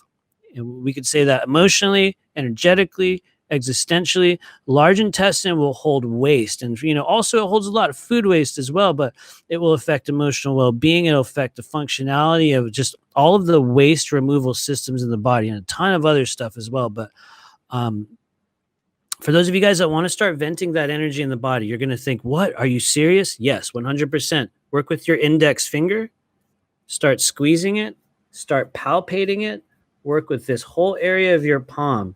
And I know this is always really cheesy for some people, but the reality is you guys have all heard that old cheesy thing that old people do. They're all, pull my finger, and then they'll literally fart. And I'm not trying to be funny, but you guys will notice that when you start focusing on your large intestine and palpating and working with your index finger, you're going to start noticing that that's going to happen, and you're going to feel a movement in the body. And for some reason, Luther, that shows up for you here today. Please take it with a grain of salt, in case you're one of those people that's like, what? I don't know what you're talking about, but just please take it with a grain of salt. And that's a large intestine energy. It helps us just let go of stuff from the past. It's just old energy. It's fascinating, you guys. The meridians, I'm telling you, they are in my opinion, they are the secret toward generating and opening up all those long standing stagnancies and illnesses and stuff in the body. And so it's a real thing. And cool. Thank you for the confirmation, Luther. I really appreciate you being here. And I don't know if you're in our Meridian class, but I think you might be. And if you aren't, we're going to be doing a large intestine on week 6. And so I think you might be. I don't know. I don't always look at the whole list, but if anyone else that's here and you're like, man, I feel that weight, I feel that whole thing in my body, let me know. And you can actually, I had a feeling you were, but I didn't want to say like, oh yeah, you're in our class, come to this thing. But for those of you guys that want to be a part of that, let us know, and you can just jump in. Thank you, Amy. It's good to see you. We'll see you later. Thanks for stopping by. Appreciate you. So anyway, sorry, Luther, we went on a huge rant for you there. Large intestine meridian is probably going to help also release or create mobility change in your hips and in your knees. And I'm not even trying to say you need it, but for some reason it has a weird effect on everything underneath it. And we find that things get a little stiff and a little creaky. And then later on, as we get older, it goes down into the colon and people get weird stuff done there. We all know what it is. And so very, very interesting. I have a feeling by you opening up the large intestine flow in your body, I know this is a crazy thing I'm going to say to you, Luther. It will add years onto your life because it starts to dump out stuff that we're like, whoa, that was there. I didn't even realize it. And so anyway, thanks for being here. Okay, we're going to roll up. We had some other people. Carrie, how's it going? We're going to pull a card for Carrie. I'm one of those people, you guys, everyone's noticed it here by now. I don't do reversals on cards. For a lot of people that read tarot, you'll notice they like turn the cards over and they turn them upside down. I am not one of those people. In fact, I kind of get distressed if my cards get turned around. Like it's a weird thing. It's a weird thing. But yeah, you actually don't need to do a reversal on any level in tarot, you guys. Reversal is 100% unnecessary, but it's also helpful for people that are learning how to read tarot and they want to learn how to read cards. The reversal tells us, I think, from a general perspective, if you're not looking at the energy, how to tell when it's the wrong version of that energy or the reversed version. But you can tell, and I guarantee everybody that's in this group here, you're at the stage in which you would not need to turn over a card. You'll be able to tell if it's the bad version of it or the good version. But anyway. All right, for Miss Carrie, thanks for being here. Here we go. For those of you assisting the mind, body, spirit complex known as Carrie. Thank you. All right, Carrie, what's going on? Here we go. Carrie, you've received, this is the 10 of Wands. So if I go over here, it focuses a little better. Very interesting energy, Carrie. This is what we call the neutral ending or neutral departure. And so why is it a neutral departure? And here's the thing. That's always kind of a big statement when we're doing a one card reading and we're like, oh, this is a neutral ending or a neutral departure. Because, in the context of the moment with everything, it's like, what's ending? What? And so let me specify with the 10 of Wands. And once again, this could be for everybody here. But what happens with the 10 of Wands is we got this guy, he's packing up, he's got all his wands and he's taking off. He's leaving town, he's going down the road. And the reality is, Carrie, we don't know where you're going. We don't know why. We don't know if it's one of those moments where you're like, screw it, I'm out of here. And you grab all your toys and your stuff and you're like, I'm out of here. I'm going to go down the road and play with those guys. Or in other cases, this person is picking up all their tools and they have an important mission and they're being called to go down the road for something that they need to take care of or handle. In certain cases, they're going to be supplying energy for others and they've got to gather all their resources and all of their tools and everything and move on to a new place in which they're going to be of greater service. But for each and every person, it's a little bit different.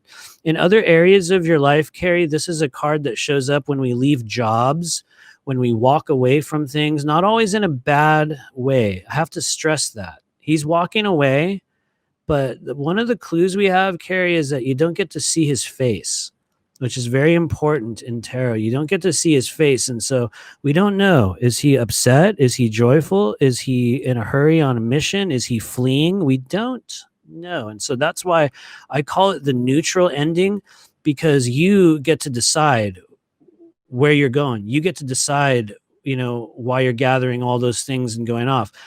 It could show up in a number of different places for you, but in my opinion, this asks you to embrace the journey. And if there is a place or something physical, and I know that's always weird right now, right? Depending on where you are in the world, there's not that much physical stuff we can actually do with all this craziness. But the 10 of Wands has to be willing to move on physically. And when I say move on, it's not like a finality with the 10 of Wands. It's not like, oh, the chapter's ending and it's all over. Although it could be. That's the weird thing about the 10s, you guys, is that sometimes they show up and it's just the end of the week. And we're like, oh, it's Friday, it's ending. And then other times the 10s will show up and we're like, oh, it's the end of a long-running life chapter in which something is coming to a close. And so wherever that fits for you, you might have some big event coming, closing in your life. You might also be, gathering tools and resources for the next stage of whatever you're doing. I would say the 10 of Wands, if it does anything, he has to be willing to gather his things and go. We don't know where, we don't know why, but that's kind of his key. He's got to be willing to go, oh, okay, it's time. Here we go. Gather. Let's go. Grab the stuff. Boom. And he'll need to roll out in whichever way that feels relevant, whatever the context it is for him. Oh, and I see your comment. Thank you. Absolutely. The 10 of Wands, here's the interesting thing, Carrie, because 10 of Wands, he will already have. I mean, look at him. He's already got the stuff. He's got everything. He's got all of his wands together. What are the wands? Well, we actually just learned about it with the 4 of Wands earlier. Wands physically take place in the physical world. They're not theories. It's not an idea. It's not like, oh, I don't know, I have this feeling. It will actually happen. And so the wands, they will have to initiate a physical action as well. Otherwise they will wait, like something like, let's just say a 9 of Wands, hypothetically. I know Carrie doesn't have any relevance right now, but if something like a 9 of Wands is different, because right before this guy grabs all his stuff, he might have been hesitating. He might have been not sure which way to go or where or when. And so this guy's at the stage in which he's moving on with something. And so I think it's a positive energy. To me, I'm deciding it's positive, but that's the thing. It's neutral. You get to choose. So oh, thanks for your comment. I appreciate you. Thank you for being here. Thanks for being in this weird group, you guys. I really appreciate it. There is no mistake. It didn't happen by accident. You know what I mean? It really, really did not. So who else do we have? We got Cassandra next. How's it going, Cassandra? Cassandra's been fighting the Facebook censorship battle. I know how it is. I don't know how I have escaped that. I just have. I don't know how that or why that's happened. But yeah, thanks for being here. We're just going to pull a quick card for Miss Cassandra Fileski. It's good to see you. What does she need to know?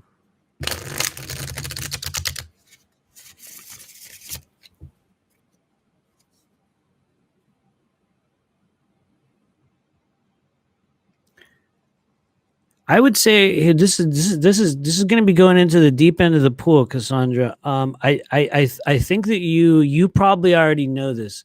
You are already at, or many of us here are already at the stage in which when you reach your energy out to someone, you're reaching them.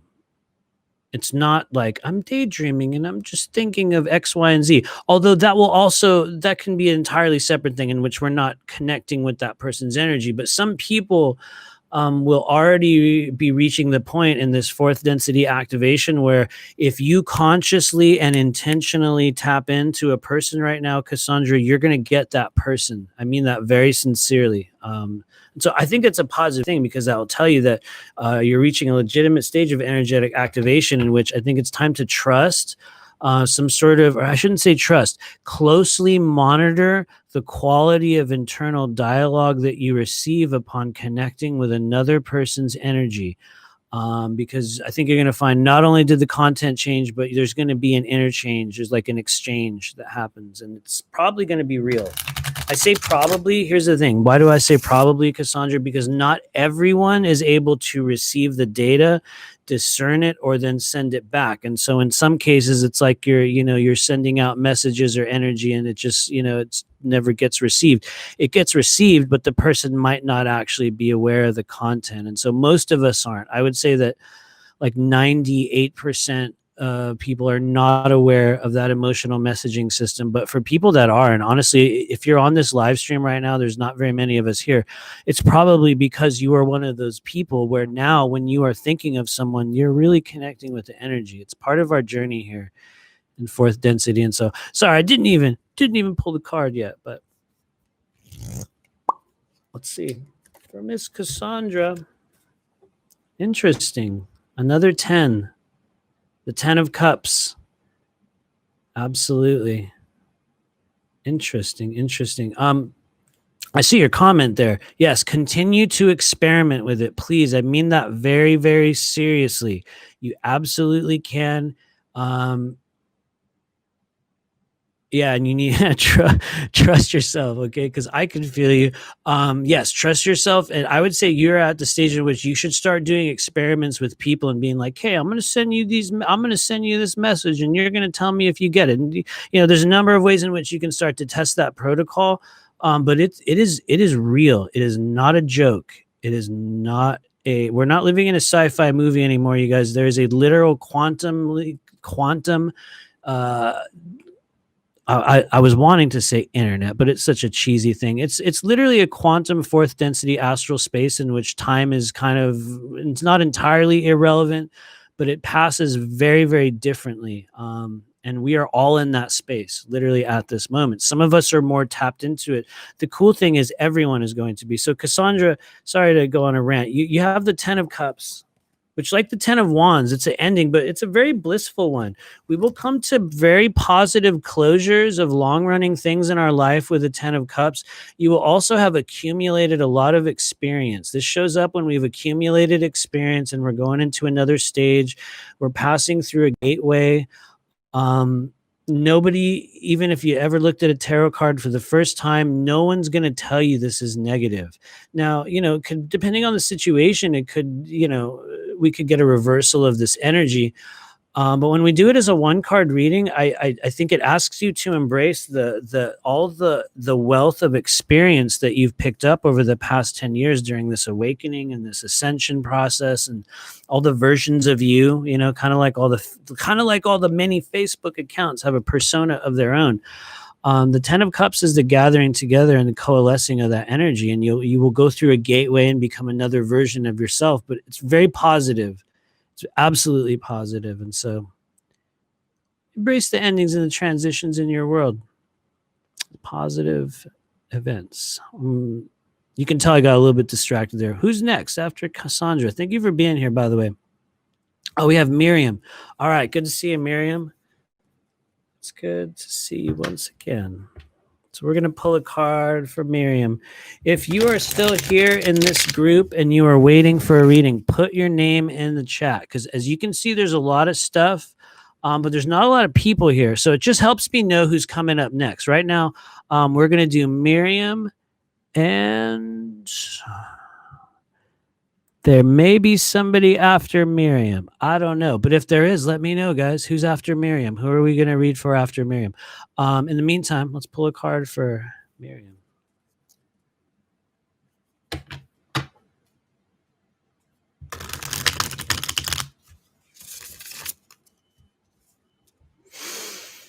For those of you assisting the mind-body-spirit complex known as Miriam. There we go. Thank you. All right. What does she need to know? What's important? At this stage of the journey, very polarizing day here on planet Earth. What's important? Okay, Miriam, here you go. What is it? Oh, how cool. First appearance of the Two of Pentacles for Miriam. Very interesting energy, guys. Look at what's going on with the Two of Pentacles, okay? Look what this is. I'm trying to get her to focus a little better. That's why it's always awkward. Anyway, the Two of Pentacles, Miriam, she's standing on a tightrope. It's nearly always you. And we've got these two things, one in each hand. Who knows what they are? But one thing we can tell you is a very delicate balancing act. It's also a crossroads. The cool thing is, you guys, all the twos in tarot are a crossroads. But regardless, this is a very delicate balance and a time in which we will be asked on a certain level. We can choose one or the other, but you may also maintain a very delicate balance at certain stages in between two versions of yourself, two outcomes, two occupations, two scenarios, two relationships, two of whatever you want to call it. It's something that you're legitimately able to create and do in the real world. That's why it's a pentacle. You desired it and created it. And you've got two of them, but you're in this weird balancing act here. And the problem is with the Two of Pentacles is that she can remain on that tightrope as long as she is balancing those two things. She's got two of them, so she's in a very delicate balance, and it's a very high level. Whatever she does, I mean, you have so much symbolism here, Miriam. It's at a very high level because look at that. You know, we got that boat. It's such an interesting symbol, and it's flying across in the sky. It's very important because we are operating at an incredibly high level in something. But with the Two of Pentacles, we're maintaining this balancing act that for a lot of us, it moves slowly because the reality is if she drops one of those two pentacles, she's going to probably fall off that high wire. It's just kind of the nature of that scenario. And so we maintain a delicate balance. We choose one element over the other in certain times in which it's appropriately called for. And I'm not to say that that's an issue for you. I'm just describing the energy of the Two of Pentacles. So there is a point, Miriam, in which the Two of Pentacles, she will inevitably fall off that tightrope, or she will choose to jump off it by dropping one of those two pentacles. It's very symbolic, kind of a metaphoric thing, but it is an eventuality for a Two of Pentacles. Eventually, they're going to go, boom, drop one, and you're only gonna take one of those with you in the end. And so, it's a very interesting place to be. I would say, if anything, it really the Two of Pentacles asks you, if she asks you to do anything, she will say maintain a delicate balance, because it is a very delicate balance with the Two of Pentacles, but it is totally possible if she holds still on this weird tightrope. If she's very careful, you can stay like this for a very long time, but eventually something will, whoa, that one will fall down, and then we're like, damn, incredibly capable. Oh, I see your comment. Thank you. I really appreciate you being here. I really do. Okay, who else do we have? After Miriam, I know a couple other people. I saw some comments pop in there while I was doing this. Who else do we have? Oh, there we go. All right, Mario.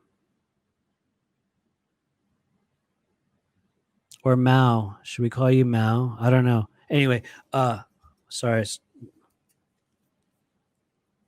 I see you there.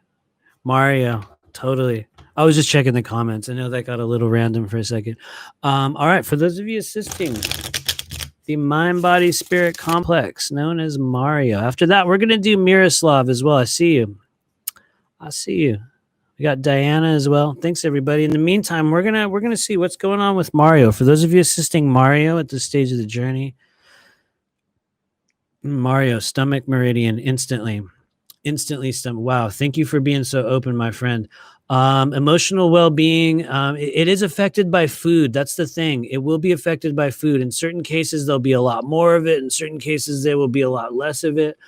It shows up instantly, I think, to tell you that's going to be one of the keys toward maintaining emotional well-being for you in the moment.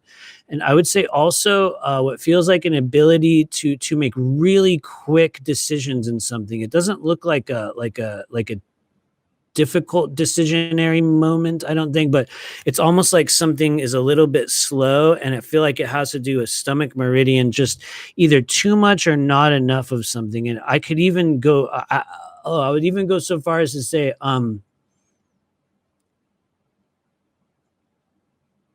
it's like a oil, an oil of sorts, an oiliness.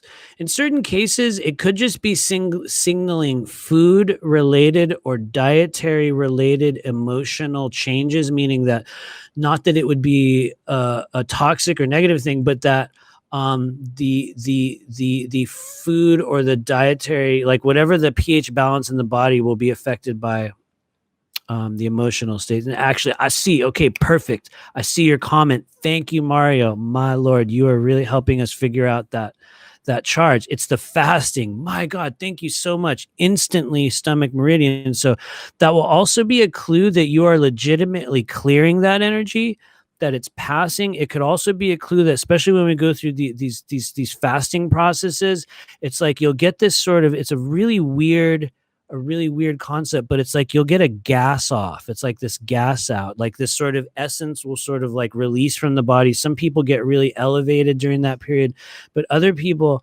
they'll go through difficult emotions. They'll get kind of tense and triggered. And for some of us, it's like these bubbles that will release in the body, and it'll be made up of like the excess or the buildup of the energy that we gathered from just stuff, too much of something or not enough or whatever it is. And so you go through these kind of weird ups and for a little while, you're like really blissful and you're like, yeah.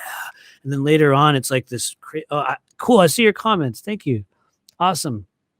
I feel you. I think that's a sign that you are actually doing that you are cleaning that pathway up. So yeah, good job, Mario. I'm going to hear this. This might be getting really weird, but there's actually an area on your body that you can start to work with literally right now. That's going to help you with either the fasting or the release, or for even people, especially if because this is what happens in these times, you guys, we're doing emotional eating. It's very, very normal. It's like everyone will do it to a certain level. Some do a lot, some do a little. I do it as well, but there's a place on your body that you can work with that's going to help relieve the pressurization or the emotional buildup that is soothed through that pathway. And guess what, you guys? It's called Stomach 36, and it's on the underneath your knee. If you want to, it's going to be hard because I can't really show it right here. But what you're going to do is you're going to reach. Actually, maybe I can. I think I can. It might show up on the camera, guys. Here we go. I'm going to turn it down here, and you're going to see. Yeah, it kind of shows up, everybody. Yay, first time ever. And so find your knee, the knee itself, the patella, as they call it. And for those of you guys that are able to locate, the outer edge of your kneecap, I'd like you to put 4 fingertips right underneath it. And right where that pinky is, and don't worry, you might not get the exact place right. Don't worry if you don't get it right. But feel right around down there on the outside of the shin, right underneath your knee. And you're going to find, I guarantee it, you guys, you're going to find a place in which you're going to want to rub, you're going to want to itch, you're going to feel around that area, and you're going to suddenly want to start going like, you're going to want to knead your fingers and press them in there. And if you get that sensation there, that's one of the really, really, really good place to start releasing your stomach meridian. And okay, cool. That's a really good sign. Excellent. So you can start palpating, and it's like your body will want to itch there as soon as you start grabbing it. It's a really interesting thing, you guys. And what's cool is that point, the stomach point, can be used to release emotional intensity. It can be used to release pressure in your body, like all kinds of wild stuff.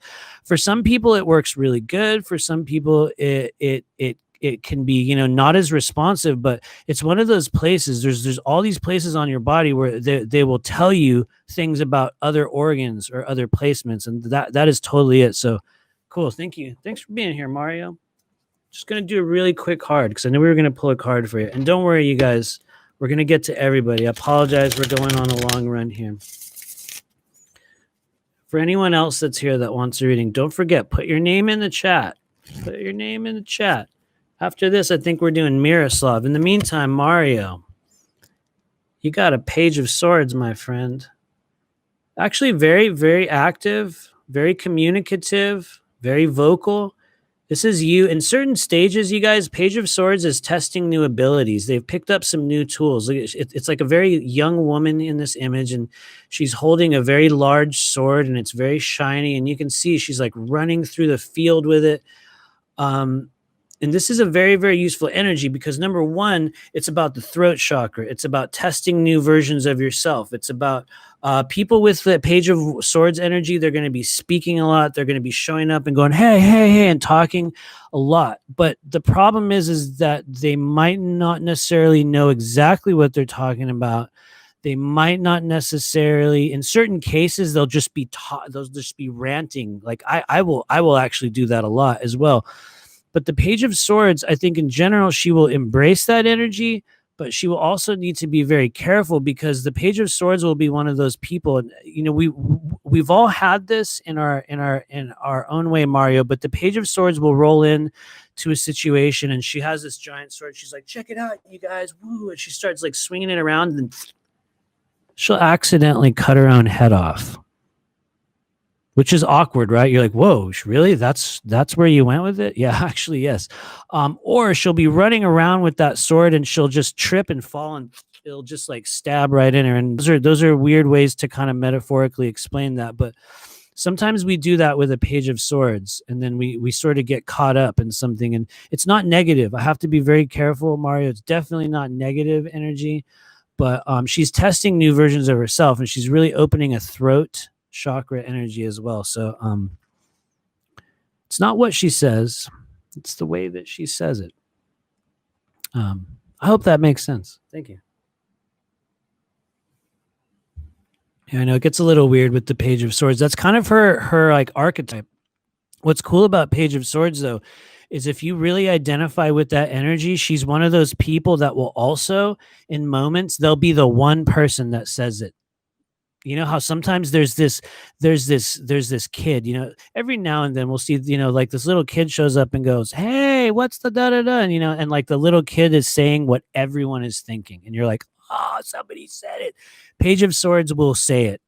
She'll just like blah, blah, blah. And everyone's like, oh, you know, and so sometimes she's that being, which is both good and bad. It's both good and bad. Page of Swords is spies.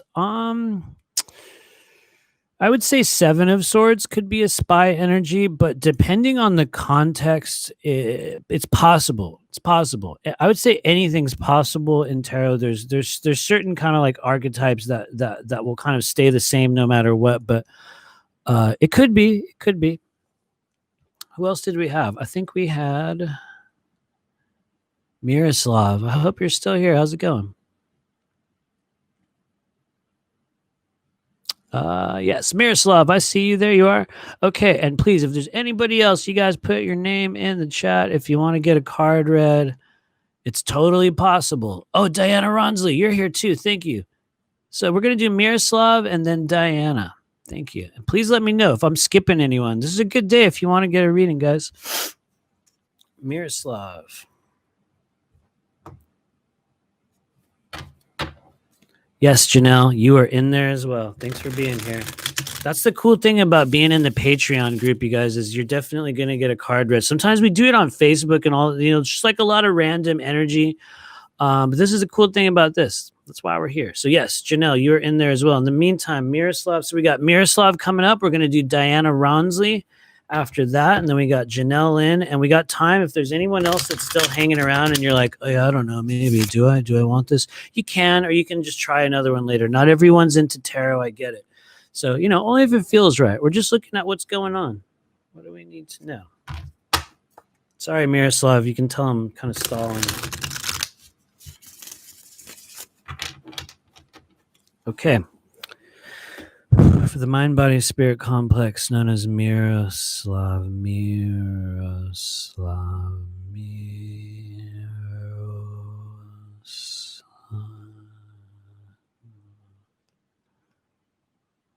Thank you, thank you, Miroslav. I hear the language. That's a beautiful thing. Whoa. Okay, wow, interesting. Time for you to trust yourself, my friend. You have a lot of connectivity. That's cool. Cool. Thanks, Miroslav. All right. For those of you assisting Miroslav at this stage of the journey, what do we have? Whoa, Miroslav, you got literally one of the most positive outcome cards in the entire tarot deck. I mean, really, like very, very incredibly positive and abundant energy. And it's very, very difficult to encounter the energy of the sun and be like, oh man, oh no, it's not like that at all. This is beautiful, Miroslav. But what does it actually mean? What does the sun actually mean, you guys? Because everyone, you see the sun card and you're like, yeah, that's positive, right? Good. It is generally very, very good. What happens with the sun, Miroslav, is that we will have planted seeds. We will be planting seeds. For whatever's coming in the future, for whatever we've been trying to create or grow or receive or just generate in this world. The sun is the universal symbol of abundance or growth. It's incredible. It is also not something that shows up immediately, which for some people is like, what? But you said it's like really incredibly positive. Yep, totally is. It's an incredible thing and it's growing and it's coming, but it's very much like when you just planted some, like let's say you planted some trees or some stuff in a garden and you just put the seeds in and you water them for like a day and you come back tomorrow and you're like, where is it? It's supposed to grow. And it's not going to happen. It's one of those things where like the seeds will need to be grown and cultivated. And so here's the way that you will know. What do you do with the sun? How do you cultivate the abundance and the benefits and the positivity that it brings you?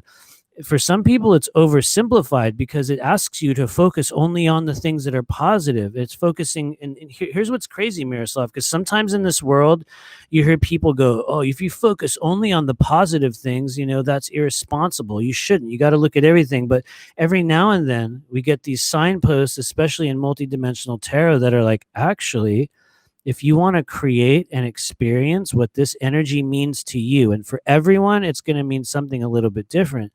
But Miroslav, if you want to experience this energy, focus only on what it means to you. Focus only on what's growing. Focus only on what you're manifesting. Focus only on the things that you are truly joyful about, or you enjoy, or you love. It doesn't mean ignore, like consciously push everything else out, but the sun is also a waiting game because it takes a while for that energy to manifest. And the way that we will facilitate that is by continuing, to allow it and focus on it and cultivate it. So I think from a indirect perspective, the sun asks us to cultivate our blessings, cultivate our desires, cultivate our passions and the seeds that we're planting. Sometimes it's an energy that shows up in a couple months. Sometimes it's kind of like when you're boiling a pot of water and it's like you'll stand there for 10 minutes and eventually it'll boil. But, they say, a watched pot never boils. And so on a certain level with the sun, we have to just say, okay, I acknowledge we planted that seed. The sun shows up to say, yes, it's definitely growing. Absolutely there. So yeah, I hope that makes sense, my friend. Thanks for being here.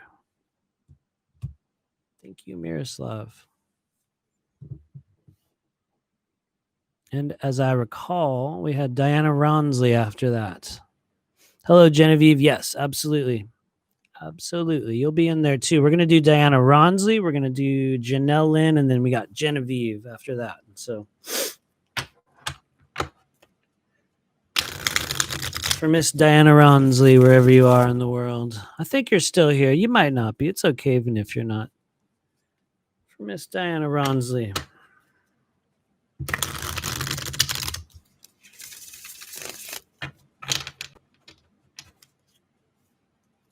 Okay. For those of you assisting the mind, body, spirit complex known as Diana, already there. Thank you. Oh, I see. Oh, I saw your comment right at the same time. Thank you, Diana. Right as I called out. There you were. Thanks. That's really cool. Okay, I'm just going to say it, Diana. You are another person who, as soon as we connect with the energy, it's there. And so it feels like you've been doing some work, or you've been projecting yourself or your energy outside of the body, or maybe even it's just been as simple as like really deep emotional healing, because as soon as I connect with your energy, it's present. In my opinion, when I see that with people, especially when they're the people that have been hanging around and coming to classes, it's like, whoa, this is a sign that something is working, and this person has been doing work on themselves, and there's an energetic change. When we call out to the energy, it's available. And so I would say that's also a sign that you are connecting, with the higher self, and the sort of alignment, and just the sort of directions in your world. And I say that even if things are bad, because I know sometimes when people will say that, they're like, "What? But I don't feel that way." That's okay. Sometimes we don't. It's everything gets weird, but sometimes we're like, "Yeah, I know it." So anyway, for Miss Diana, what's happening, Diana? Look at this. You've got the Hermits, an interesting character. A lot of people will hear of the Hermit and they're like, wait, is that good? Is that bad? What's the Hermit? What does they mean? The Hermit is an incredible individual for introspection, for self-healing, for going within, for the internal realms, for people that are venturing into that internalized spiritual or energetic multi-dimensional space. The Hermit is definitely going within. He will also, for better or worse, he does become emotionally isolated. There are going to be situations or places in which, the Hermit might not feel a part of. They will in general need to work with solar plexus. It's just kind of the hallmark of the Hermit. It's just a Hermit thing. But it's definitely not a crisis. Depending on the context, the Hermit is going to be a dark night of the soul. It could also be a period in which you're sort of going into an incubation phase, and you're going to come out another version of yourself. So there's like a really big, wide swath of experiential energy that comes with the Hermit that, in my opinion, is incredibly positive. I think it just kind of depends on where you are in your own sort of journey. And so it's a very, very good thing to have. Thanks for being here, by the way. And as we're talking, you guys, I don't know if you remember, for those of you guys that have been here with us the whole time, earlier I was like, I got my cards turned around, and I found the ones that were turned around, interestingly enough. I know that's a dumb non sequitur to say here, but you guys are with me in this weird journey, and I was like, oh, there it is. Anyway. Who else do we have? I think we have Janelle Lynn. I believe you are next. After that, we got Genevieve as well. And so for Miss Janelle Lynn, we're going to fit you in. Thanks for being here. Thank you for hanging out.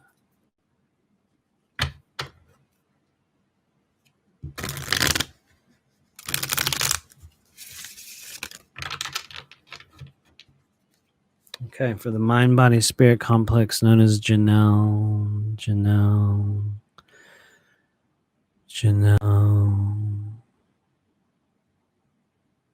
Thank you. Thanks, Janelle. It's like there's like a workout scene or something as soon as I connect with you. Interesting. I shouldn't say working out. It's like a body movement thing.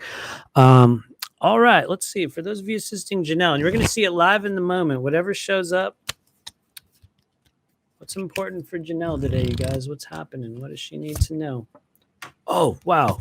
Okay, this is very cool. Janelle, you've received the Three of Wands. This is a very interesting energy for a lot of people, not because it's explosive and giant and real and huge, but because it's one of the only short-term change indicators in all of tarot. There's a lot of times, most people will sort of look at tarot and they're like, tell us our future. What's going on? What's coming up? And the reality is not really about, projecting our future. It's about looking at the state of the energy and the timeline and the energetic momentum, the directions in which we're flowing in the world. But the Three of Wands, Janelle, is a very useful energy because it's one of the only things that tells you change is coming in a very short period of time. The thing is, it doesn't tell you what the change is. but it will usually be something specific to you, an area of your life in which you have been seeking options, ideas, pathways, possibilities, whatever it is. Hopefully you can tell, Janelle, there's these ships down there coming in the harbor. They're down there on the shore. I think you can see him on the card. And we have this guy, and he's just sort of looking out over the world. And that's usually you. And you're looking out on the horizon, and there's these things approaching you. We don't know what's in those boats or those ships, though. You know, it could be experience, could be people, could be stuff in the world. It'll be up to you to investigate. And that's kind of the key with the Three of Wands, because it tends to bring a short-term change, usually within about 90 days. Sometimes it's less. Periods of time are very, very dicey in tarot. It's a very delicate thing to be like, in 3 months, this thing is going to happen, because the reality is, as soon as we state it and mention it, it could be 3 hours, 3 minutes, 3 days. The actual, period of time is irrelevant. I think that the thing that we take from the Three of Wands is that it gives us options. It tells us definitively, in the coming very short window of time, there are options or ideas, directions approaching us. We will have to investigate them. They do not come to you. And, once again, hopefully you're going to find if and where this fits in for you. But notice that, this person will have to go down to that harbor and explore what it is that's showing up. These could be people, these could be events, but there'll be stuff that's specific to you. And I could get even more specific, Janelle. It's kind of like physical things, because if there's one thing we know about the wands, you guys, you will physically investigate. You will physically be involved. You will physically do it, whatever it is in the nature of the moment or the question. The wands will actually be there. They're like the trigger pullers in tarot. They're the ones that actually do it. They actually will take care of stuff. And so it feels like you have interesting options approaching. It kind of depends on what area of your life or areas that you're looking for. Just be aware, you will have to go to them. Nothing comes to you with the Three of Wands. You'll see it over there. You'll see it down the street or down the road, or you'll drive past it, or you'll see other people with it. You'll be like, it's over there. It will never come to you. But if you go to it, something, we don't know if it's good or bad. That's the nature of the Three of Wands. It's like, we don't know what's in those boats down there, but there's something. And so I'd say expect it with the Three of Wands, Janelle. Expect options, developments specific to you. Also, in some cases, guys, it'll be what you do for work. It'll be like what you do with your hands during the day. If you do anything, it's not always that, but it can be occupation related. It can be mission related. There's a lot of stuff there. And so that's why that's why it gets crazy with one card reading sometimes, you guys, because it's like, wow, you could go so many places. It can also be very limiting. At the same time, it can be very limiting. And so thank you, Janelle. I think we had one other person here. I believe, where'd they go? Who was it? I know that. Oh, yeah, there you are, Genevieve. Cool. Thanks for being here, Genevieve. And thank you, Janelle Lynn.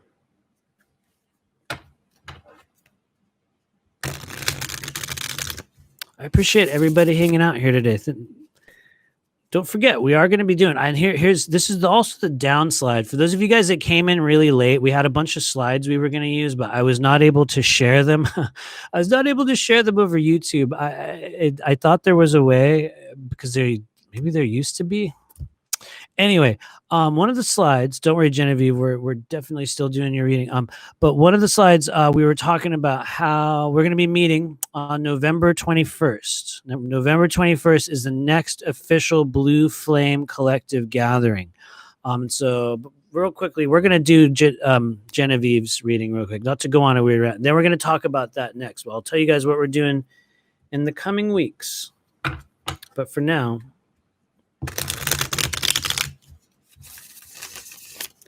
thanks for hanging out, Genevieve, for the mind-body-spirit complex known as Genevieve.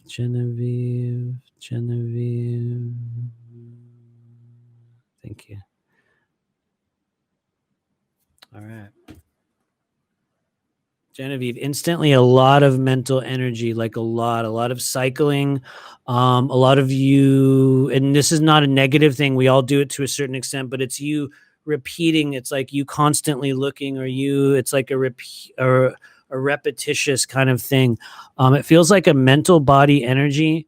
And for you, I think it's gonna be buildup of just energy around the crown chakra, around the top of the head, and just, you know, as I say that, it feels more like just environmental and energy buildup from all the craziness going on in the past few days. Because if we kind of push underneath that, and by push underneath it, what I mean is it's kind of like you're looking under the covers of something. It's like you're just lifting up a layer of something. It's like, what do we have underneath? Yeah, like there's a lot. Oh, I see the planning. There you go. I see something about Costa Rica. Okay, cool. Thank you. It's like a planning or an uncertainty about movement forward. Okay, thank you very much. Thank you, Genevieve. Thanks for being so tuned in. I appreciate you. Don't worry, we're in a really safe place with the energy, what we do in these groups. It's just kind of like, sometimes it's like an exam or a little energy wave, and they'll just kind of, just a little wave that rolls through. Every now and then it happens really strong. We had a couple of people on a live stream like a month or so ago where it was like, boom, this whole jolt will come through. But yeah, for Miss Genevieve, what do we need to know? Other than that crown chakra. I don't know if you were here for the energy clearing, Genevieve, but you can also go on the YouTube channel, and there's a bunch of clearings. If you weed through there, in the beginning of each and every one, we open the crown chakra. And so feel free, you can check out just one of the most, recent groups that we did, like one of the workshops at the beginning of every single energy clearing. We do the crown chakra opening. It'll also be at the beginning of this video when you guys play it back. But yeah, I would just say work with the crown chakra. It's also going to help depressurize your body. I know we were pulling a card for you. You guys can tell I always get pulled out. I'm doing this weird rant and I'm like, oh, what's going on with the body? But yeah, let's do the cards.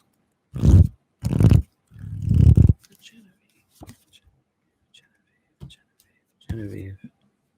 Interesting. Genevieve, you've got a 5 of Cups. And what's even crazier is, and maybe we just did it, or it was in my head. There was another card I feel that also got pulled for you. But first, we're going to do the 5 of Cups. We're going to do the 5 of Cups because this is also one of the more, sometimes it's like an intense energy. People see this and they're like, oh man, this person looks sad or mournful or depressed. Or you can see, Genevieve, they're staring at these cups that have spilled in front of them, and they might be pretty upset about it. The good news is they have 2 very intact cups right next to them that haven't spilled. But what does this mean? It's the energy of the heart, number one. Sometimes we can be a little wounded. Sometimes we can unconsciously be focused on things from the past or people or events that we can't do anything about. It's like an emotional outlook indicator that as soon as we move our focus away from something that doesn't work, we find options or abilities or something, just more open. Something opens up. The 5 of Cups will remain focused on the things that don't work. Even if they don't realize it, they don't realize it. They'll keep looking back at a thing that hurts. Sometimes we'll have this wound and the 5 of Cups is like, oh, look, it hurts. It hurts. Ow. Oh, and they'll press it and they're like, oh my God, it hurts. And they keep doing it. And they'll keep doing it. It's not always a bad thing. Sometimes we will need to learn from that. But I think if anything, it asks you to focus completely and solely on what is working in the energy of the moment. And if there's any events or emotions or stuff recently that went down or something that didn't go as planned, or maybe even old emotions from your past, it's kind of like saying there's no use crying over spilled milk, because it's like with the 5 of Cups, whatever we're upset about, there's nothing that can be done. It'll just be like, all right, but there's that over there. You could have that. And then eventually we're like, oh yeah. And then we have this weird realignment. And so for some reason, I don't know why, Genevieve, it's almost like this weird glitch happened when I pulled that 5 of Cups for you, because in my head, the thing that showed up was the Wheel of Fortune, which is really wild. And it didn't get pulled. It's just something that showed up. I'm going to try to find it in the deck as I explain. And I think it could be about a trip to Costa Rica. Because I noticed you mentioned that there. Oh, here it is. Cool. Wheel of Fortune. And I want to be straight up, Genevieve. This was not the card that I pulled for you, but I was like, whoa, I got this weird thing happen where I saw this actually. I saw this in my head. And so I pulled it out just to show it to you because this will happen sometimes with tarot. I think this will pertain to possibly you going to Costa Rica. Because here's what's up with Wheel of Fortune, you guys. When this rolls up, strike while the iron is hot. If you have a question, should I? Yes. Wheel of Fortune, it's not can you, it's should I. Yes, you absolutely should. And you probably can. And if there's a chance, you can take the chance. It's definitely legit. But the problem with this energy, because there is a little bit of a problem, it's very lucky. And for some people, it can be a big win, a very positive thing. It can be this like bingo moment where you're like, yes, right now. It's, whatever that is very positive. But you have to strike while the iron is hot, and you have to do it now. And I don't mean like right now, like in this second, but there will be an urgency that needs to be brought in with the Wheel of Fortune. I don't mean extreme urgency, but it's like saying the opening is now. It's right now. And so you can see kind of why, Genevieve, because hopefully this shows up and focuses. The ball's going to keep rolling. It's going to go around, and you can see the spectrum of experiences that can come with a Wheel of Fortune. And so if this is about your trip to Costa Rica, nothing about Wheel of Fortune says no. In fact, it says yes, yes, yes, but it's like, do it now. Usually as soon as you can, within the energy of the moment in a realistic period. Usually pretty positive. But here's the thing. Even if you do take that chance, there is a great likelihood that you will have to experience every version of you that it shows on this card here, meaning that you're going to get the one at the top who's joyful, and you're also going to get the one at the bottom who's very upset. And, granted, the severity is always variable. It's not saying that this is exactly what's going to happen, but when we ask about chances or should I or could I or what will happen, the Wheel of Fortune is usually a very positive thing. But if we wait on it, and if we don't make a decision, and if we're like, there's my chance. Oh, I don't know. Maybe, I don't know. And then the wheel will just go around, and we have to wait. And then it'll come back. It will come back. That's the thing. It's not final. It's going to roll around again. But strike while the iron is hot. If you can go to Costa Rica, I think it says go to Costa Rica. If that's available and, it's possible for you, please do. If there's fear or negative outlook, or if you're sort of like, if any part of, and I think she might be gone because, oh no, I didn't put it away. If any part of you feels like this in the process, Genevieve, even if, let's say Costa Rica, let's just say theoretically, how would we understand this? Let's say Costa Rica didn't work out, right? Just hypothetically, that could be those spilled cups. So what we do is we have to find, and there will always be with a 5 of Cups scenario, if that was about this, it could be other stuff in your world, but there will be an alternate option. There will be another thing that is either greater or equally, the same as what was lost, but we don't see it. And so that could show up in a ton of different areas for you. In general, though, I hope you do go to Costa Rica. I mean that very sincerely. I hope you go to Costa Rica. So yeah, thank you, Genevieve. I appreciate you. And so, everybody, if you are here, we're going to give it a couple more. Oh, you got the plane tickets this morning. Whoa, that's a beautiful thing, Genevieve. That means you, honestly, straight up, you probably did the right thing. Because usually, I mean, here's the deal. I didn't know that I don't know that you got the tickets, and then boom, I'm like, I have this card in my head, and I think it's for you, and boom, it's the Wheel of Fortune. And so, we made the right choice. The Wheel of Fortune is like, yes, we did it now. It's like the ball came around, and you took the chance. So good job. I think it's gonna go well for you, but also just be aware. It's like, I hate to say it, but also remember the spectrum of experience. Because you could get a little bit of each one of these people on this card. It'll be you going through the cycle of like all the emotions. So you might have that in the Costa Rica process, but embrace it. Go for it, man. Sounds like a fun trip. So yeah, thanks for hanging out. Let me know if anyone else is waiting. We're going to give it another minute or two. While I'm waiting, For those of you guys that are in the Blue Flame Collective group, I don't think I shared this on social media unless you guys did. So I think that's everyone here. But we are going to be meeting again on November 21st. And if you notice, for those of you guys that check out the Patreon page, I put up a voting thing for just seeing what people wanted to do for November, because there's a lot of craziness going on right now. And what we're going to be doing is we're actually going to stay the original course. We put up a voting poll, and everyone wants to do the vagus nerve and frequency of truth attunement. So that's what we are doing on November 21st. We're also going to bring in some information on J seals and negative energetic manifestation. So it's going to be a multi-part thing. If you know me, then we're going to add a bunch of other random stuff in there as well, and just whatever I feel is relevant. So we're going to do a little bit of J seal energy as well. But yeah, that's coming up on November 21st. And just based on our experience here today, we're going to do it on Zoom again. Because I guess I can't share. I cannot share my slides here over YouTube, or I didn't figure out how to do it. So there is going to be a Zoom link for that one. And it's possible, I think, that I have the Zoom set up so we can also Zoom to YouTube. Some people might want to do it that way as well. But yeah, so we're going to be doing that on November 21st. That's our vagus nerve and frequency of truth clearing with the little bit of negative energetic manifestations data.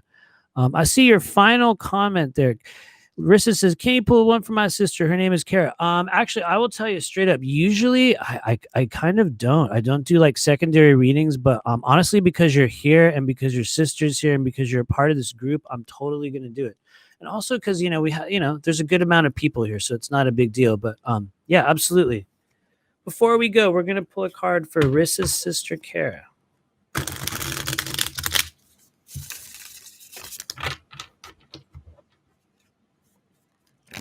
Okay, for mind, body, spirit complex known as Kara. Kara.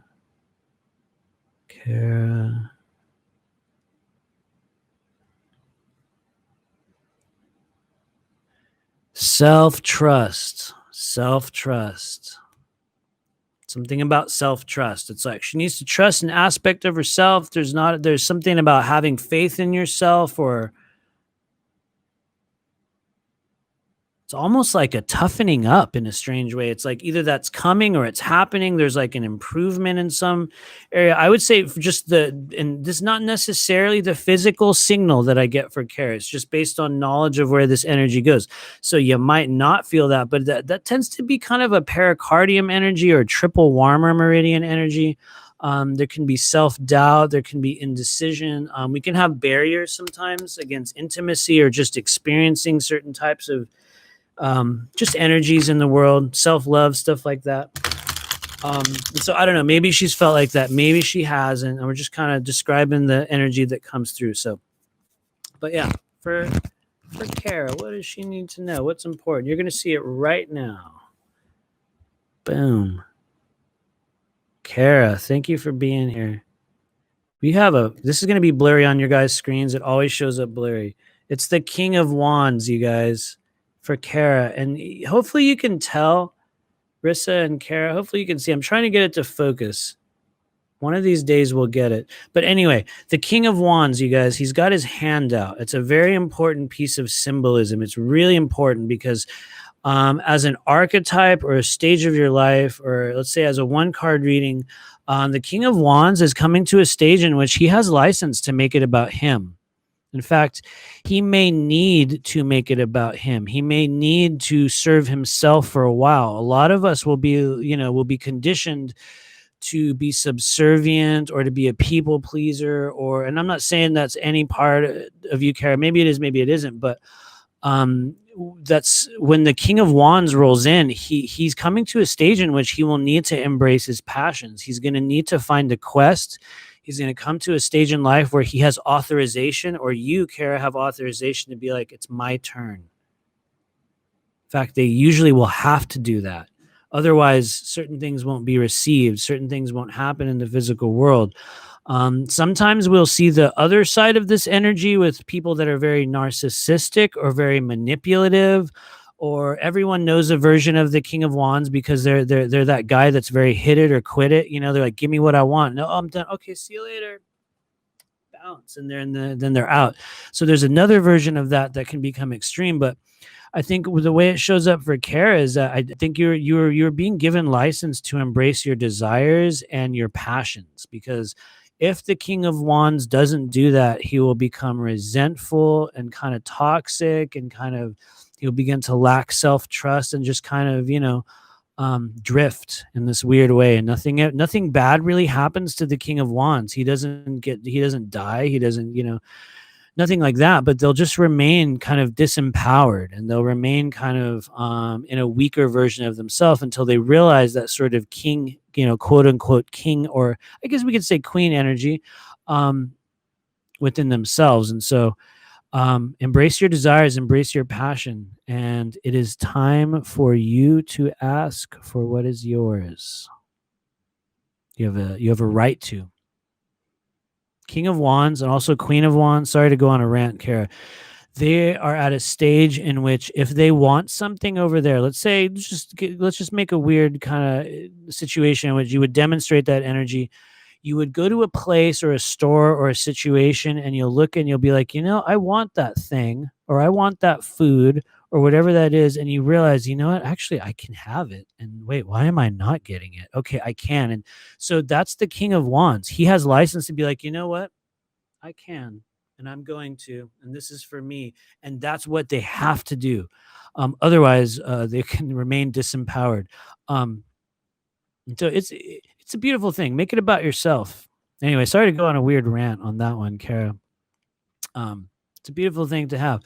That said, really struggles with permission to purchase things. Oh Lord, thank you, Rissa. King of Wands, if they want to really, really like feel their power and be the king and whatever, and that's always a contextual thing that will mean something different in every scenario. But you have to be willing to be like, yes, I can, because you can. You have to do it. Actually, I shouldn't say that.